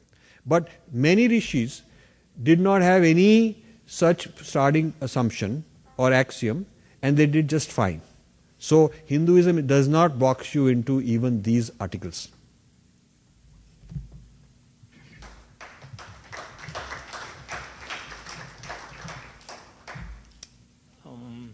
What makes one to be a philanthropist or have such proclivation? Is it religion, faith, or? I'm Prabhu Garla.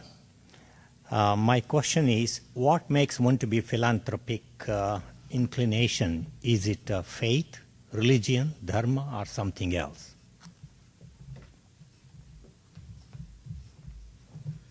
Well, you have to ask each philanthropist. So you have to ask Bill Gates why he is a philanthropist, or you ask whoever you want to ask. I can only talk about myself. I don't see myself as a philanthropist. I see myself as doing my swadharma, which is to serve my tradition, which is a tree that gave fruit, and I want to return. So I am not helping you or helping anybody, but my own self. And I don't want to be seen as somebody who's sort of a nice guy trying to help others. Actually, I'm helping myself. By doing this, by doing whatever I do, I get satisfaction. I hope to become a better person. I hope to become a better informed person. I hope to do some good to the bigger cause of my dharma, which I feel is a great asset that humanity has, great potential for all human beings, not just people of our particular tradition. So I am doing good for if I am trying to do good to preserve and propagate and interpret and explain my dharma, that is my calling, and I do it for myself. And if it benefits others, that's fantastic, but it certainly benefits me, because I become hopefully a better person, better knowledgeable person, greater clarity. And so in a sense, whether this produces any outcome for others, whether it changes anybody else or not, I still feel that I've succeeded if I got clarity. And people ask me these very stereotyped questions. The publisher want to know who is your target reader. And then they lock you into a table of contents. Then you have to say, okay, so many pages for this chapter, so many that, and then you're producing that. I can't do that. For me, I get up early morning and I have an inspired writing output. I have an inspired, I don't know from where it comes, but it's inspired. I can produce from 10 pages to 30 pages in one day, uninterrupted, just bang, bang, bang out. It comes from somewhere. Now, my this output, inspired, intuitive kind of output, is to be honest, and I only answer this to certain audiences because they'll understand it. I don't answer this to a publisher because they won't understand it. But the honest answer is that the audience I'm writing for is myself. It's a very strange thing. I'm really searching the answer for my own benefit. You know, it's like some musicians say that I really compose music to feel good for myself, and then I can play for others also if they want to hear. But I'm singing a song which means a lot to me. It's my own song, and then I play. So in the same sense, mine is a discovery for truth that will help me as a person. I'm very keen to understand things and have a lot more things to discover. So I'm actually on a journey of self-discovery and my own Swadharma, and others may see it as philanthropy.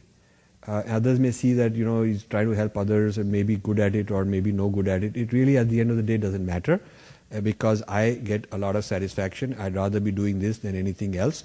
It's the greatest gift I got when I met my guru, and that changed my life. And then I realized the futility of all the running around and all the useless things I was doing previously, which was also part of the journey, which I'm happy I did those things and I'm out of it. I've transcended that. And so this is my answer, and you have to ask every person why they are doing what they're doing. Yeah.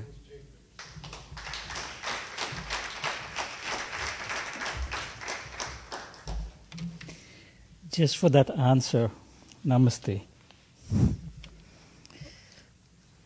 A couple of questions that I have, and these are just my ignorance, and so I'm just kind of trying to discover in my own way. Can you name some places where this dharmic way of living is still in practice? Is there a place where we can go see, we can experience with these people the dharmic way that they are living, whether it is here in this country or back in India or anywhere on the planet? That was one question. The second is, you kind of touched this, but I'd like you to go a little bit in depth. What we are talking here is a clash of two different categories, the dharmic way and the other one. Now, what has the role of science been in this clash? Thank you. Okay, two excellent questions. Thanks for that. So, I don't know if there's a showcase, you know, like a Disney World where you get a tour and say, these are dharmic people, next place they are. I mean, I don't know if there is a place like that, but I'm just joking, but I know the intent of your question. You want to go to a community where you can immerse yourself and maybe live that life. You see, I have done a lot of that. I have been initiated by all kind of gurus, and I have practiced all kind of meditations and all kind of sadhanas. In many ashrams, I've been just doing a lot of that. As part of my churning, I travel around, and so I like to, when I'm understanding something, I like to try it. Then I have an insider's view, and not just a book knowledge view. So I feel that what will click is different for different temperaments. And this is very beautiful in our tradition. You may find somebody clicks with a bhakti temperament because that is their predisposition, and somebody else wants to go into higher states of meditation, and somebody through karma and service to others sees the divine in the others that he's serving, and that's their way.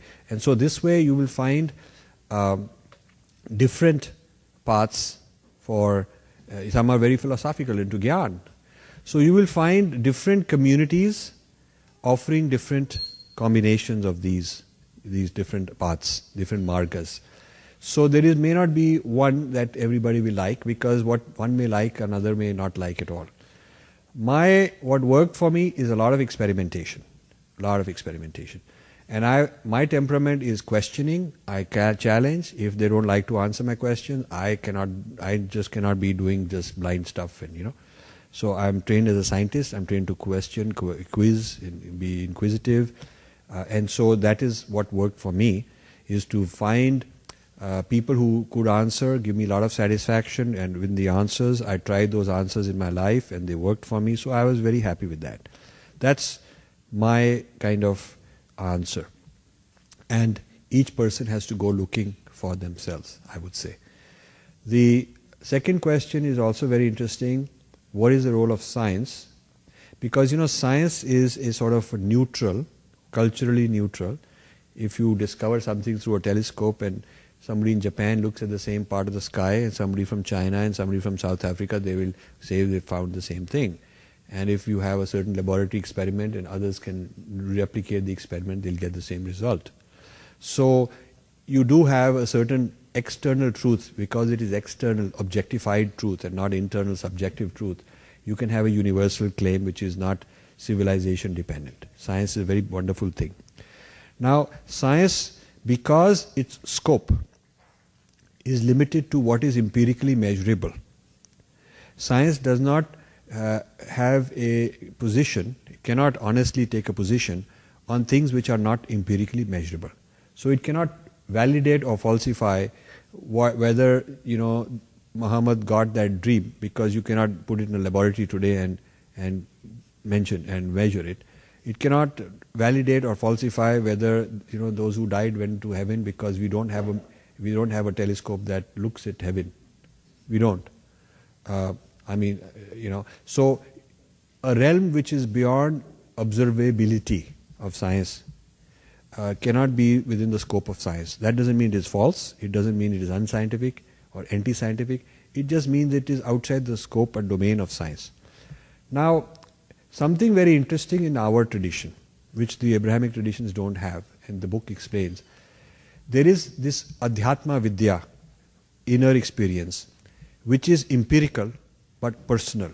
It is called first-person empiricism, means my experience of a certain technique which gave me a certain experience. Yeah? And I can teach it to you, and you have to find for yourself whether you got that experience or not. This is called first-person empiricism.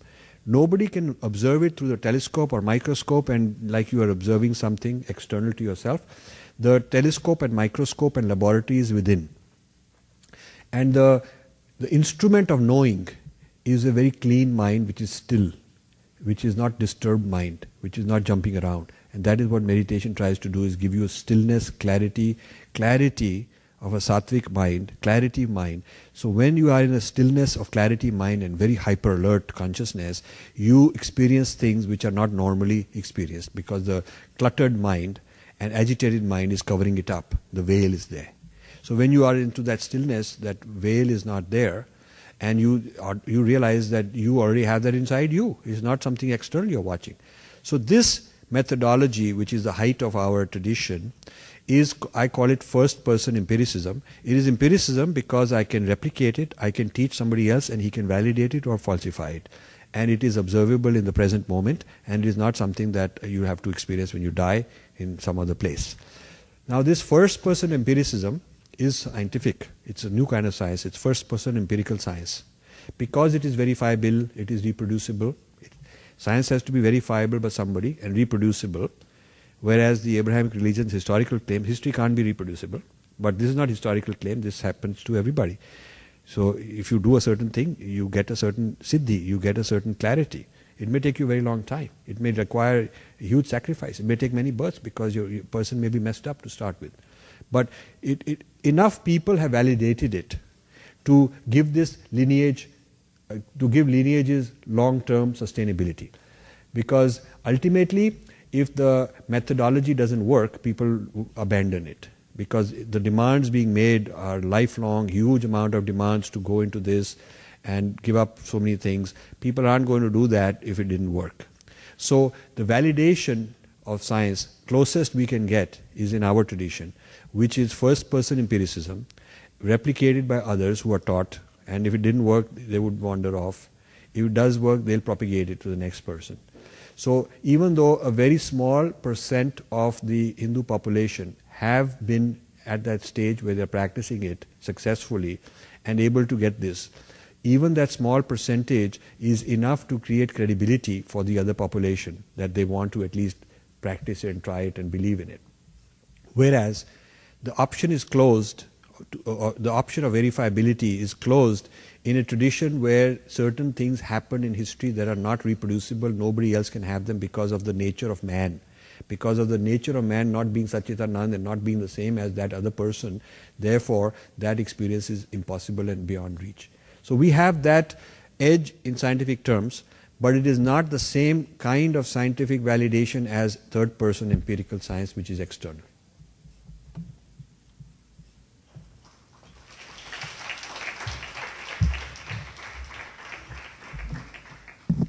Thank you very much, Rajiv ji.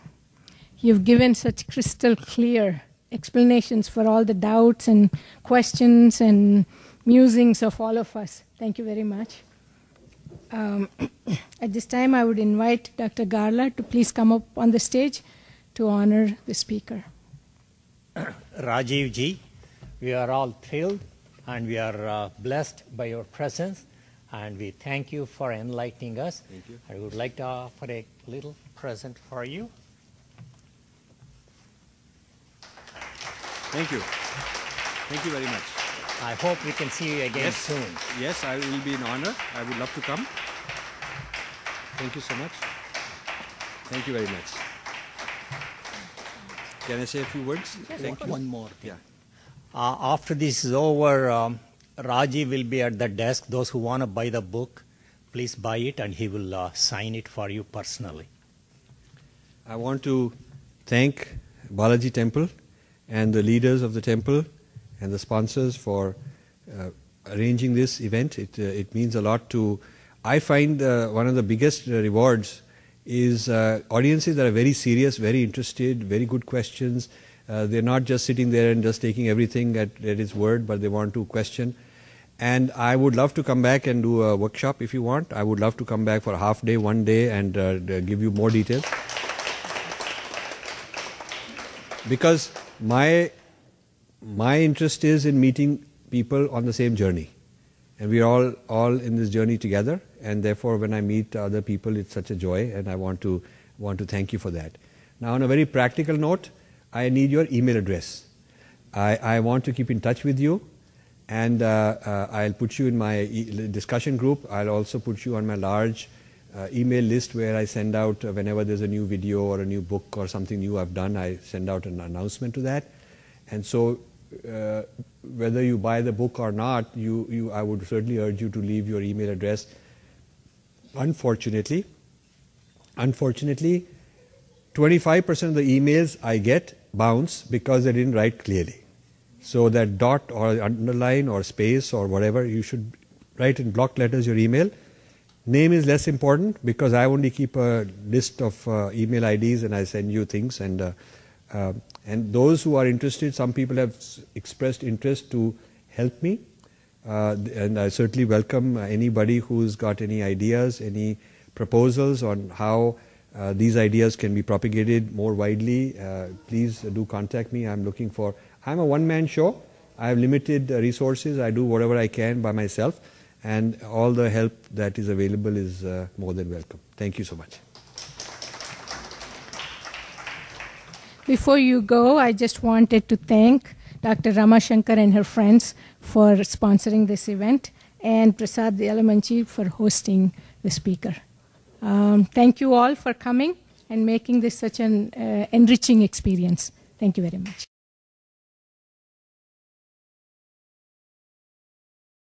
I want to compliment you for your wonderful talk on being different, and you have given some examples of Om, Atman, Shakti, Yoga. I would like to add one more terms which is falsely and poorly translated into English. Sanskrit word is mithya. Yeah. It is translated as illusion. There is no illusion about Jagat. Yes. Jagat is dependent upon Brahman. Yes. That is, therefore it is called Brahman Satyam Jagan Mithya. Yeah. World depends upon Brahman. Brahman has got independent existence. I'm just throwing one more. There are many, many things I can say. But this is what happens when you try to translate Sanskrit word into a Western audience. So you falsify it, you know you are falsifying it, but there is no other way to explain mithya. Okay. Simply say it's illusion. Yeah. So, first of all, thank you. Mithya and its meaning is explained in one full appendix in this book. Appendix A is on the different Vedanta ideas of mithya, none of them saying it's illusion. Different, not just Advaita, but different. It's more dependent existence. It's not unreal, but not independent. Does not have what is called self-existence. And under that definition, even the Buddhists would agree. They don't believe in theism and God and all the Brahman, but they believe that nothing has separate self-existence. So, they wouldn't say that this object is dependent upon Brahman, that the way Hindus would say. They would say it is not independently existing.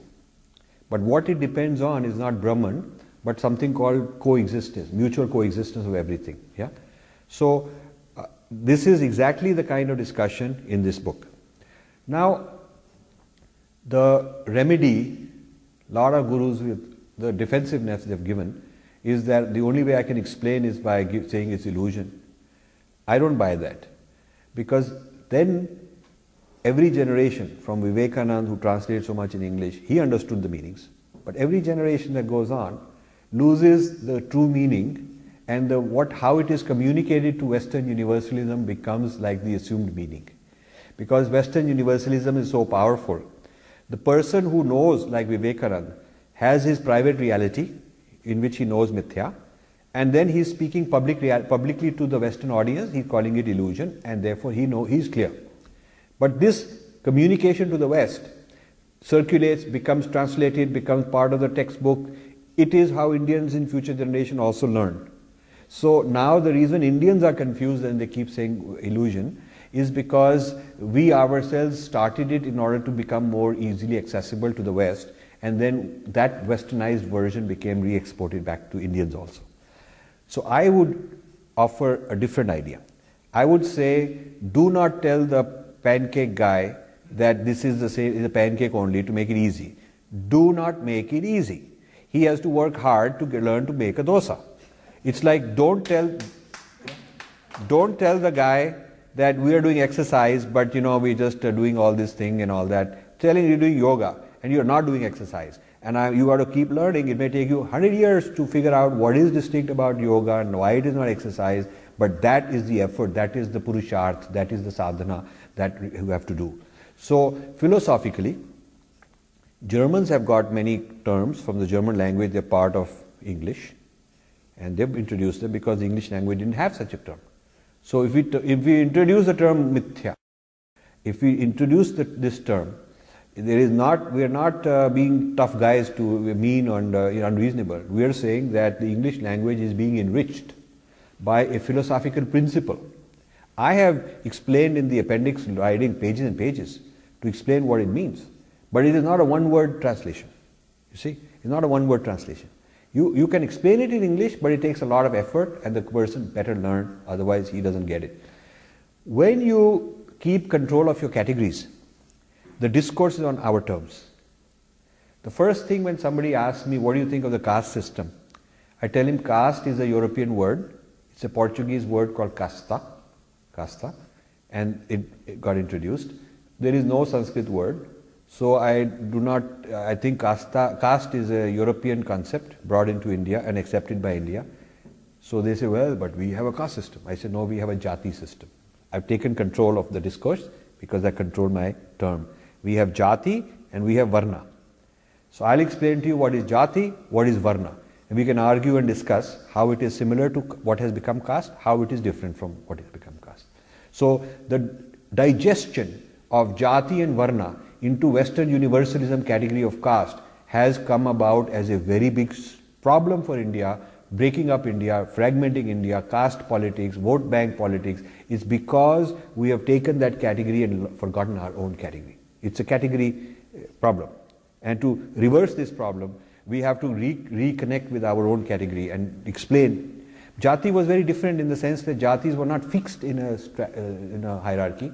jatis were fluid, some jatis would move up and down, and you had people of different varna in the same jati.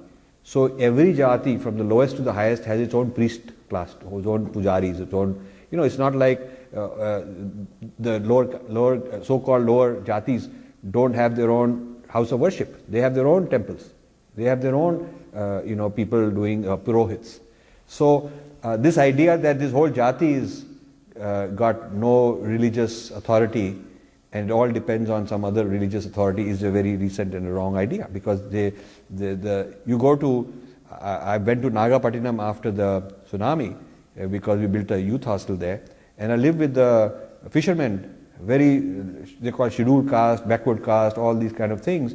They have their own Devi Mandir, they have their own goddess temple, they are doing their own puja. So obviously they're not excluded from temple, they have their own.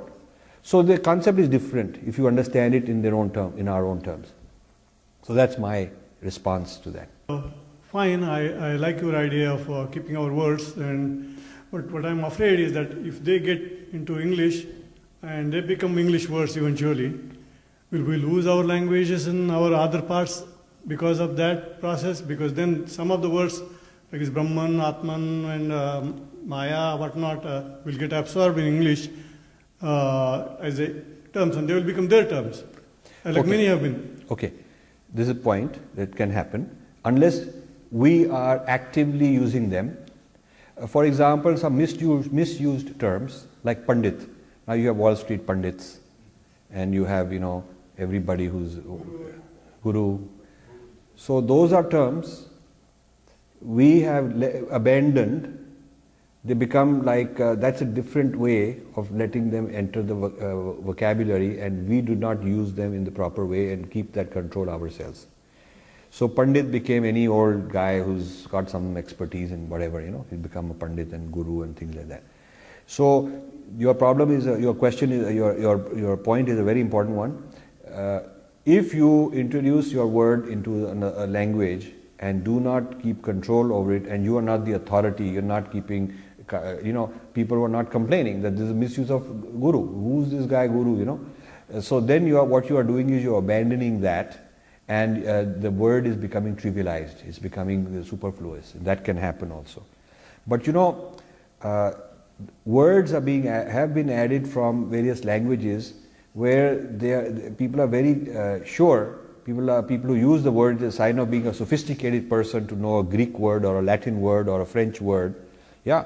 And so we have to have our own people who are well spoken in English and writers in English take the responsibility of bringing the word with authenticity into the English language, rather than just introducing a word and making pop culture out of it. A lot of Hindi words and Sanskrit words are becoming part of pop culture. Yeah, so that's the risk and that's the opportunity to preserve the original Sanskrit word. That we have to keep our culture strong, and they take the parts of it then and they understand it. If we are not strong and they just take those words, we are going to be lost. Yes. So the idea is not to cut-paste a word into some other language. The idea is first you start with children at a young age and you raise that generation to really understand what these are. And they really have to understand what mithya is.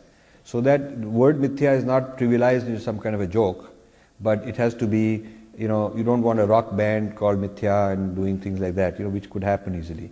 So you want to explain ourselves very clearly, and then using our own vocabulary, we can control the philosophy. Something related to the language, translation of the words, and punya is another word which cannot be translated. If I can. Yes. Given that you were talking about translating it to English language, would that predominantly mean that translating to a particular religious, a religious entity or a group of people, if only talking about English or a Western language, what about the language of Chinese and other things? How would it affect in the same manner?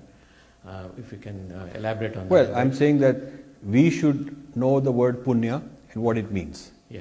And you could be living in the Arab world speaking Arabic, or Chinese world, you're raising your kids in Mandarin, or living in France and raising them in French, or raising them in Russian.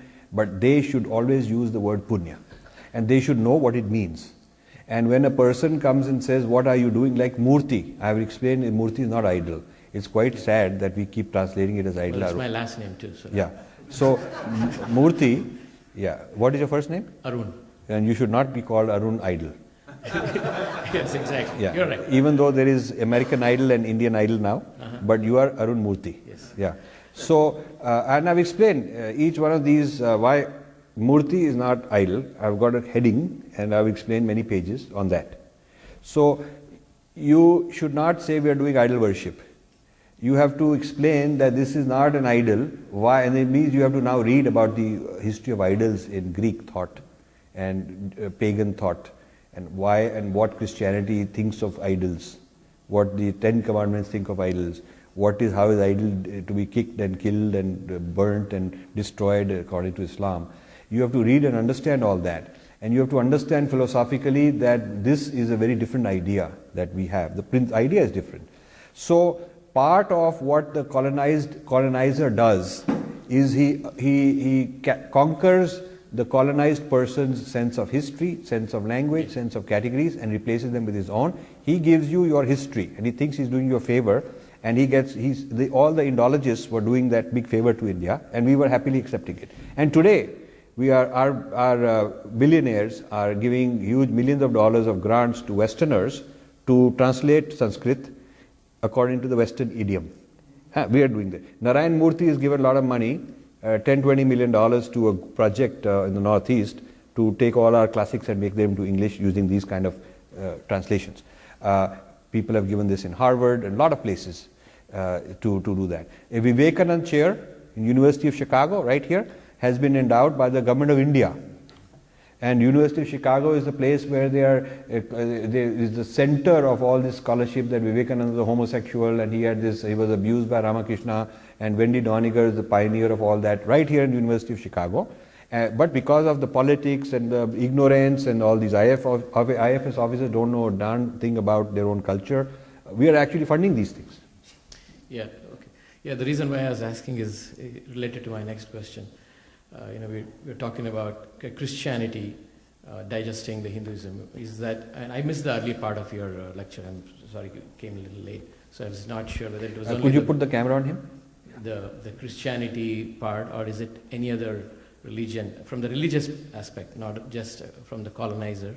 So that was the other question. The other question was what you talked about. One question at a time. Yeah. So second question I need to crystallize so I can answer it. So is Hinduism only being digested into Christianity or also into Islam? That's the question? That was the reason what I was, that was the one that I was asking about, this the word so translation. the answer to that is that a whole lot of there's a whole lot of Islamization of Hinduism through Sufism that I have not written in this book because I'm focusing on the West. But there's a parallel issue also with Urduization of Indian culture, and the idea of becoming very fashionable that Sufi is the same thing. Now, how many of you would say Sufism the same thing as Hinduism, as Vedanta? Many of you might say that. Yeah? No. What is the difference? Sufism also says oneness. Sufism also says oneness. Sufism, Islam. So Islam. No. We're looking at the concept, not the brand name.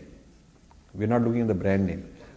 I'm saying the claim that I'm one with Allah, which the Sufi singer does. How is that different with Aham Brahmasmi as a claim? Not that they're named as Islam and we are named as something. It's not as simple a matter as name is different, because any intelligent child will say name may be different, but they're underneath the name they're believing the same thing. So my question to you is, how is the Sufi claim of oneness with Allah different? Atman? No, but how is it different from when the Sufi says I'm one with Allah? How is it different? The Quran doesn't say the standard book where the tenets are pronounced according to Islam. It doesn't say anywhere the Allah is one with Allah. Very good point. So I had a debate with an imam in Karachi many years ago. He had a website called askimam.com. You could ask him a question, he'd give an answer. He had a discussion group. So I put on a ID, different ID, because I don't want a fatwa, and I signed up. And I asked him the question. He's a Sufi guy. So I asked him the question that when you saying you're one with Allah, one with God, and you're saying it's whatever the Hindus are offering, we also got it in Islam. That was their point. They wanted to digest Vedanta through Sufism into Islam. So I said, how does it reconcile with the Islamic injunction that it is blasphemy to call yourself one with Allah? Anyone who calls himself one with Allah is committing blasphemy or to kill him. How do you reconcile that? First he tried to avoid the question. He keeps saying, brother, we are one, you got blood and I got blood. And he tried to talk like that. Most Hindus would get sucked into that. But I told him, no, I'm not worrying about all those things. I want to have a clear, straight answer. After a lot of back and forth, he said, when the Sufi mystic chants, singing, I am Allah, I'm one with Allah, it's an experiential feeling he's getting. It is not that he actually is one, but he's feeling like he is one. So the difference is that you are a bank teller. You're not the president of the bank. But one day they say, okay, you can sit on the president's chair and feel as if you're president. It's not that you are the president. You can't have an executive order and fire somebody and shut down this and that. You don't have the actual powers of the president. But you can feel, you can pick up the phone and talk like him and all that. You kind of feel like, oh, I'm president. So Allah, by His grace, sometimes for a brief moment, wants to give you that feeling as though you were, but that doesn't mean you actually are. So he says, therefore, the singer is not violating the injunction of Quran because he isn't really Allah. He is simply getting a momentary feeling as though he were due to the grace of Allah. So this is how very cleverly you can say this oneness without violating that you are not one.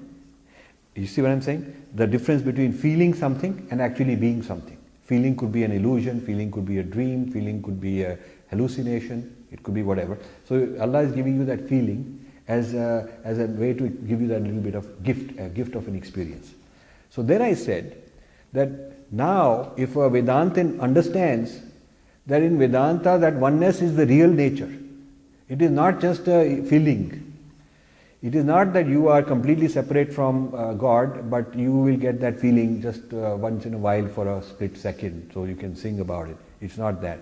It is genuine unity.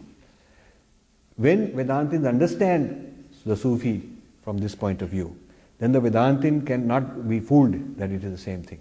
Then a Vedantin in a meeting where Sufis are singing and all the Hindus are feeling, oh yeah, we're all one now, we're all the same because they are saying the same thing, we are saying the same thing. All paths lead to the truth. This is their way of saying it, and our Vedantins, gurus are saying the same thing. So why are we different? That's a very dangerous thing because it is different, as I just explained. But the difference has to be understood in a very sharp way. Yeah. So this digestion into Christianity, and there is also digestion into Islam. And I am not telling you which is more dangerous. They are both very dangerous.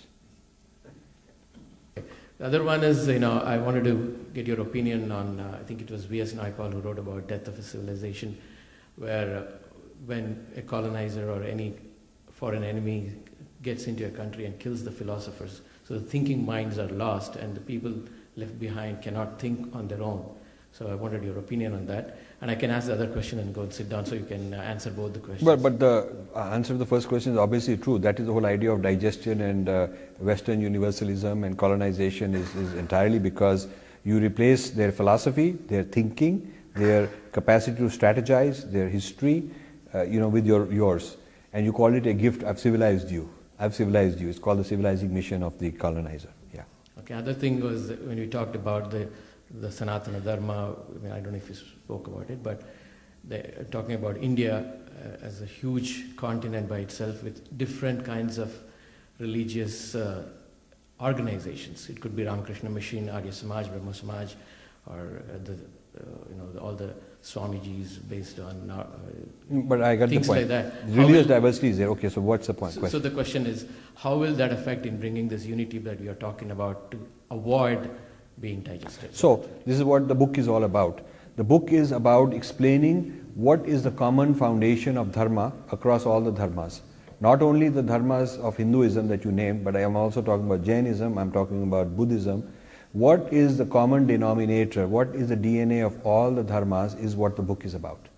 And without tampering with what is different about them. So there's a family resemblance within the Abrahamic traditions. While they are different from each other, but there's a family resemblance. They all believe God is separate and He sends prophets. Some of them believe prophets 1 through n and don't believe in further prophets. Some of them also believe in prophets n+1 onwards. Some believe in final prophet later, like that. So who is your list of prophets is different, but the principle of prophets as your mediator is common. So there is a common family resemblance. It's called family resemblance. The Abrahamic religions are a family. There's a family. Within the family there's difference. So I'm creating the idea of a dharmic family in this book. What is a dharmic family? What are the common principles? While wanting them to retain all the distinctiveness and all the differences that they have. But what are the common principles is what this book is all about. Historically, all the dominant civilizations have digested and conquered civilizations. Like they say the guy who has gun between gun and butter, the guy who has gun, he has both gun and butter. So how do you stop it? Dominant civilization, either maybe financially strong or military strong. Take for example, Roman civilization digested so many civilizations. How do you stop it? How do you survive? So for our civilization, before you can even start the question of a response, a resistance, the question keeps coming up, what are you defending, what is different about it? This is the reason I wrote this book. I want to establish a clear criteria and a demarcation of how we are different, because then only then you know what are you defending. If in any conversation for all these years, when I would say we are in threat, they'll say who is we, what is that defined as? And I would define it, and then they'll say no, but we're all same. Why, how is it different? So the argument of sameness has been used to prevent any mobilization. The moment you start mobilizing, people will say, but we're all the same because all paths lead to the truth and all the slogans they can give. So my first project is to be able to demarcate Dharma's distinctiveness from the Western religious thought. Only after this is very clear in the minds of people, and then only they'll appreciate as a byproduct of that clarity that it is also worth protecting, because when you understand what's different about it, you will also understand why it's quite remarkable. And only people who've passed through the first bridge, passed through the first filter, in understanding what's different and what is remarkable about the civilization, can ask the next question, what do we have to do to defend it? You see, because a premature mobilization of defense has not worked. That's why all these movements have failed, because they have not established the clarity of what is different. You ask any one of these Hindu champions and leaders and all these guys, they cannot articulate what is distinct. If everything is same, it's all form of Brahman and it is all mithya, then what is the difference between me and the other guy?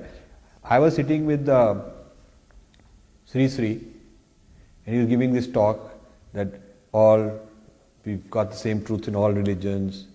And even recently I gave a talk in University of Ontario in Canada, and a guy from Art of Living was sitting there arguing with me, saying that, but everything has got the same truth and the experience is the same, whether you have it, when you do pranayam or Muslim does it, it's the same. He was talking like that.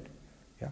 So once Sri Sri was talking like that, and after that we were sitting and having a private lunch, and he was then talking to some other people about complaining about conversion.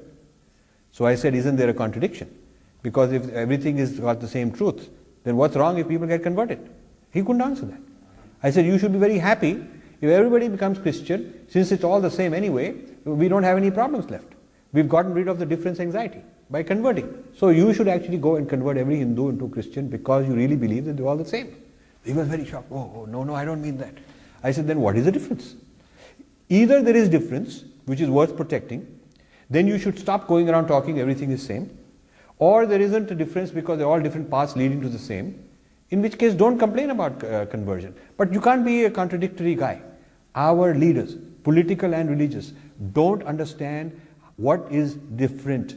And the other extreme, which I'm also arguing against in this book, the other extreme is only my Arya Samaj is valid. Even within Hinduism, you are no good. Or my Vishishta Advait is the correct one and your Advait is no good. And things like that. So on one extreme, you have such a finely defined difference that you have internal fragmentation and fighting. That's one extreme. And that criteria of difference we can't unify.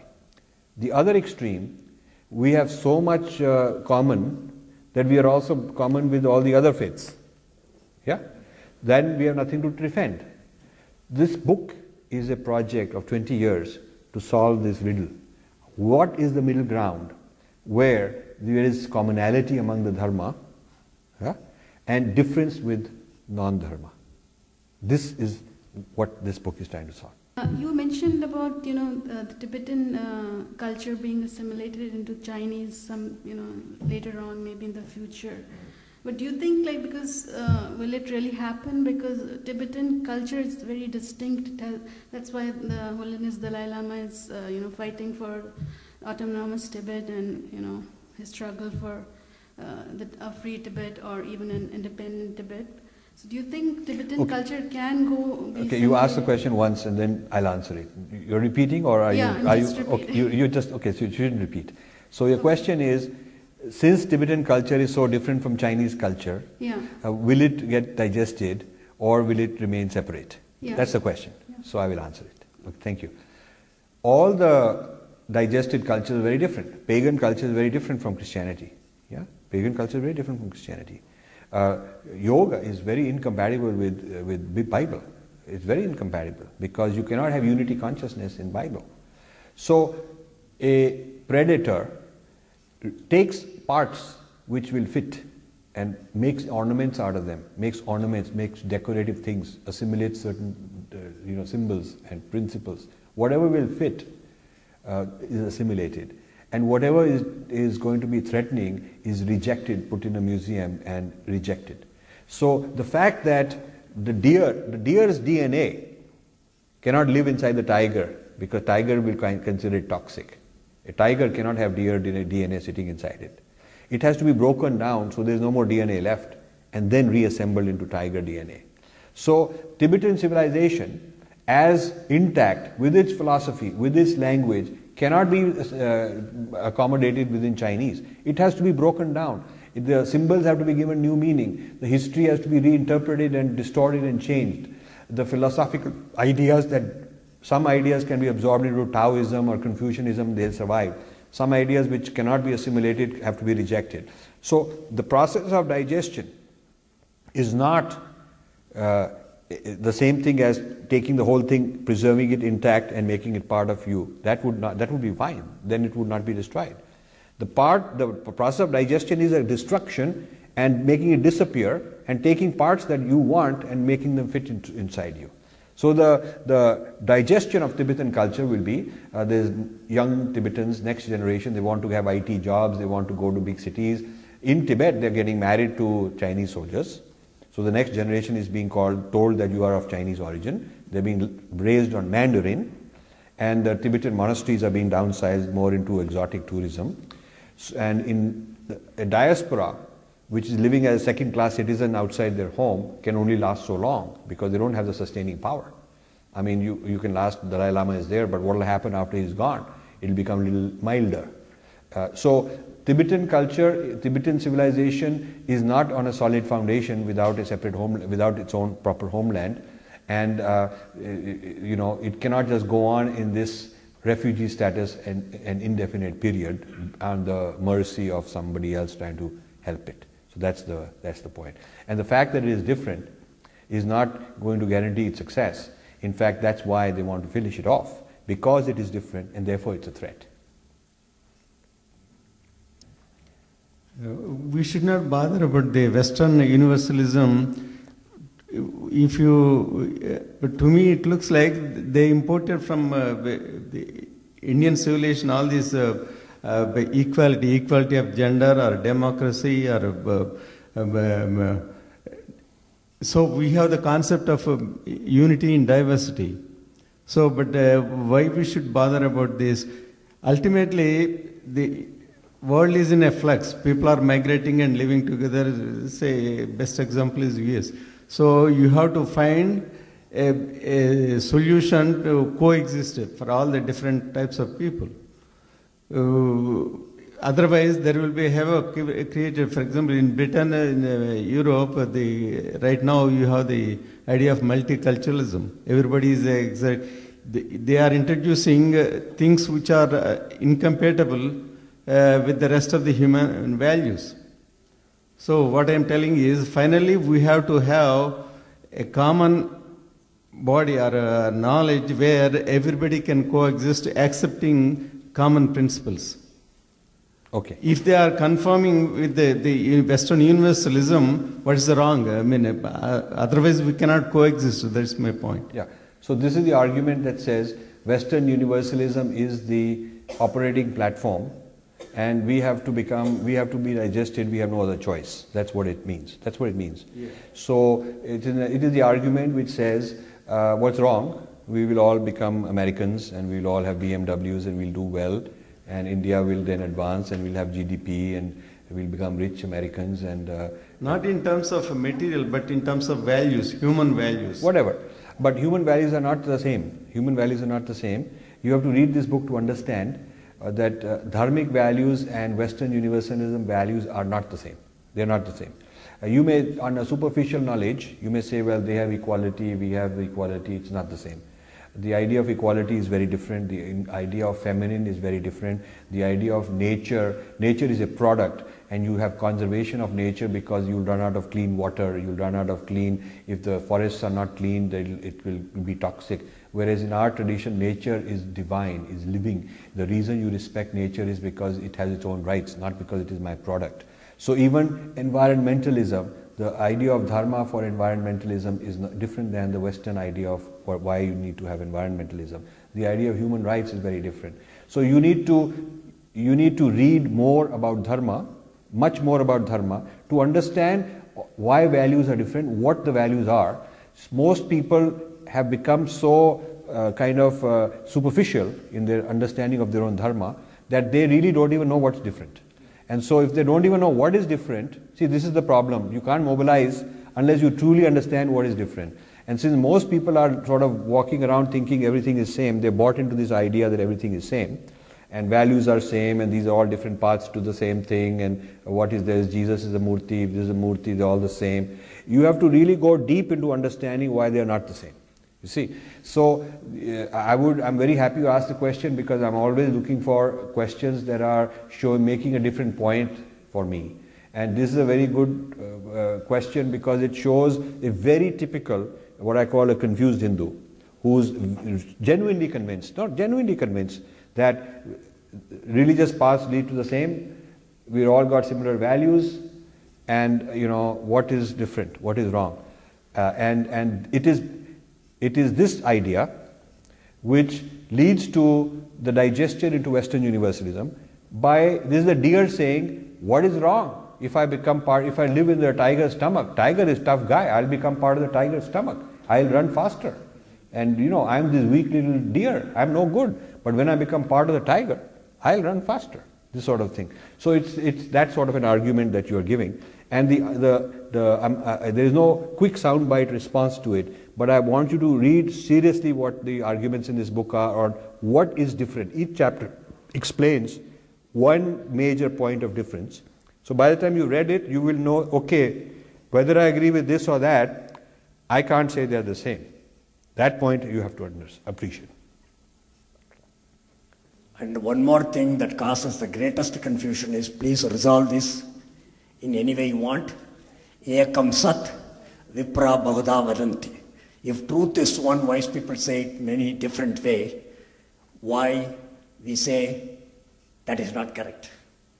Hinduism is this, Christianity is this, Muslim is this, Jewish is this. But people take refuge in this Rigvedic statement. This is what Rigveda says. If Rigveda says this, it has got to be true. How do we reconcile with poor translation of Vedic terms into English? Let me, it's not even a question of translation. Truth is one.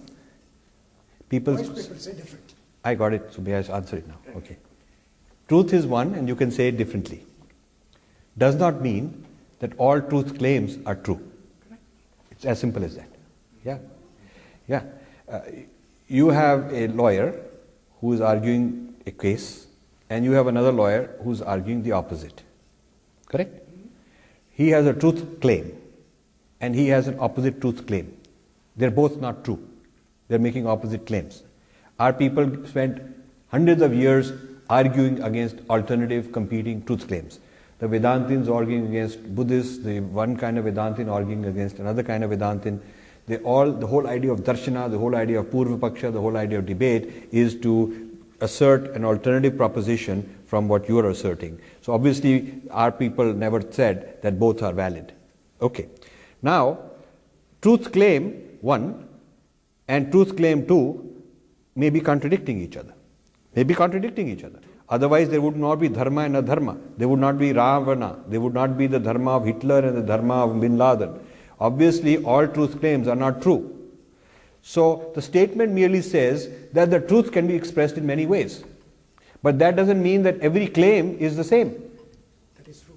You follow what I'm saying? You don't need any Sanskrit, you don't need a translation. It is 101 logic which is being violated when people say that the meaning of one truth can be said in many ways is that every single claim of everybody must be true. Do you follow what I'm saying? Yes, sir, I do. Yeah. So don't complicate it by bringing Sanskrit and translation into it. Show people that this is an illogical application. It's an illogical application. Yeah. Because one truth can be said in 50 ways. That doesn't mean that all the 5 million claims are all valid. Yeah? So truth is one, people call it by many names, absolutely. But there is also many falsehoods. All the claims are not necessarily true. Yeah? So there is a diagram here of truth claims which are true. So this truth can be expressed in many ways. All of them, that's all the Rig Veda is saying. This is another diagram of many false claims. They are not the same. The Rig Veda only says that all these are the same truth. It doesn't say that every claim is the same as it. Yeah? Nowhere does it say every statement uttered by anybody on any topic is the same. It doesn't say that. If it were to say that, it would make a joke out of all philosophy, all debate, all discussion, all viveka, all discrimination, all arguments of dharma and adharma. You would say Yudhishthira had his own truth, I have my truth, Ravan had his own truth. This is such a common confusion. I had Swami Shantatmanand, head of the Ramakrishna Mission in Delhi, giving me this argument. He's saying all truth, same, how can we?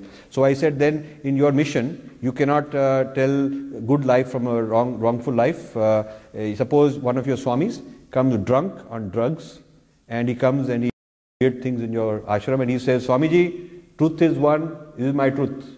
So what will you do? He said, no, we'll throw him out. I said, but then you have a way to discriminate. You have yam and niyam. You're making yam and niyam into a joke. If you are saying that whatever he does is fine, because he'll also chant the Rig Veda statement. So it took me 2.5 hours for a very learned Swami, for him to understand that he was misapplying the Vedic statement. That's how misguided and colonized and pervasive we are. The colonizer loves the colonized people who won't think for themselves. He can come up with any baloney and they will buy it because he can quote their own verse to them. Yeah?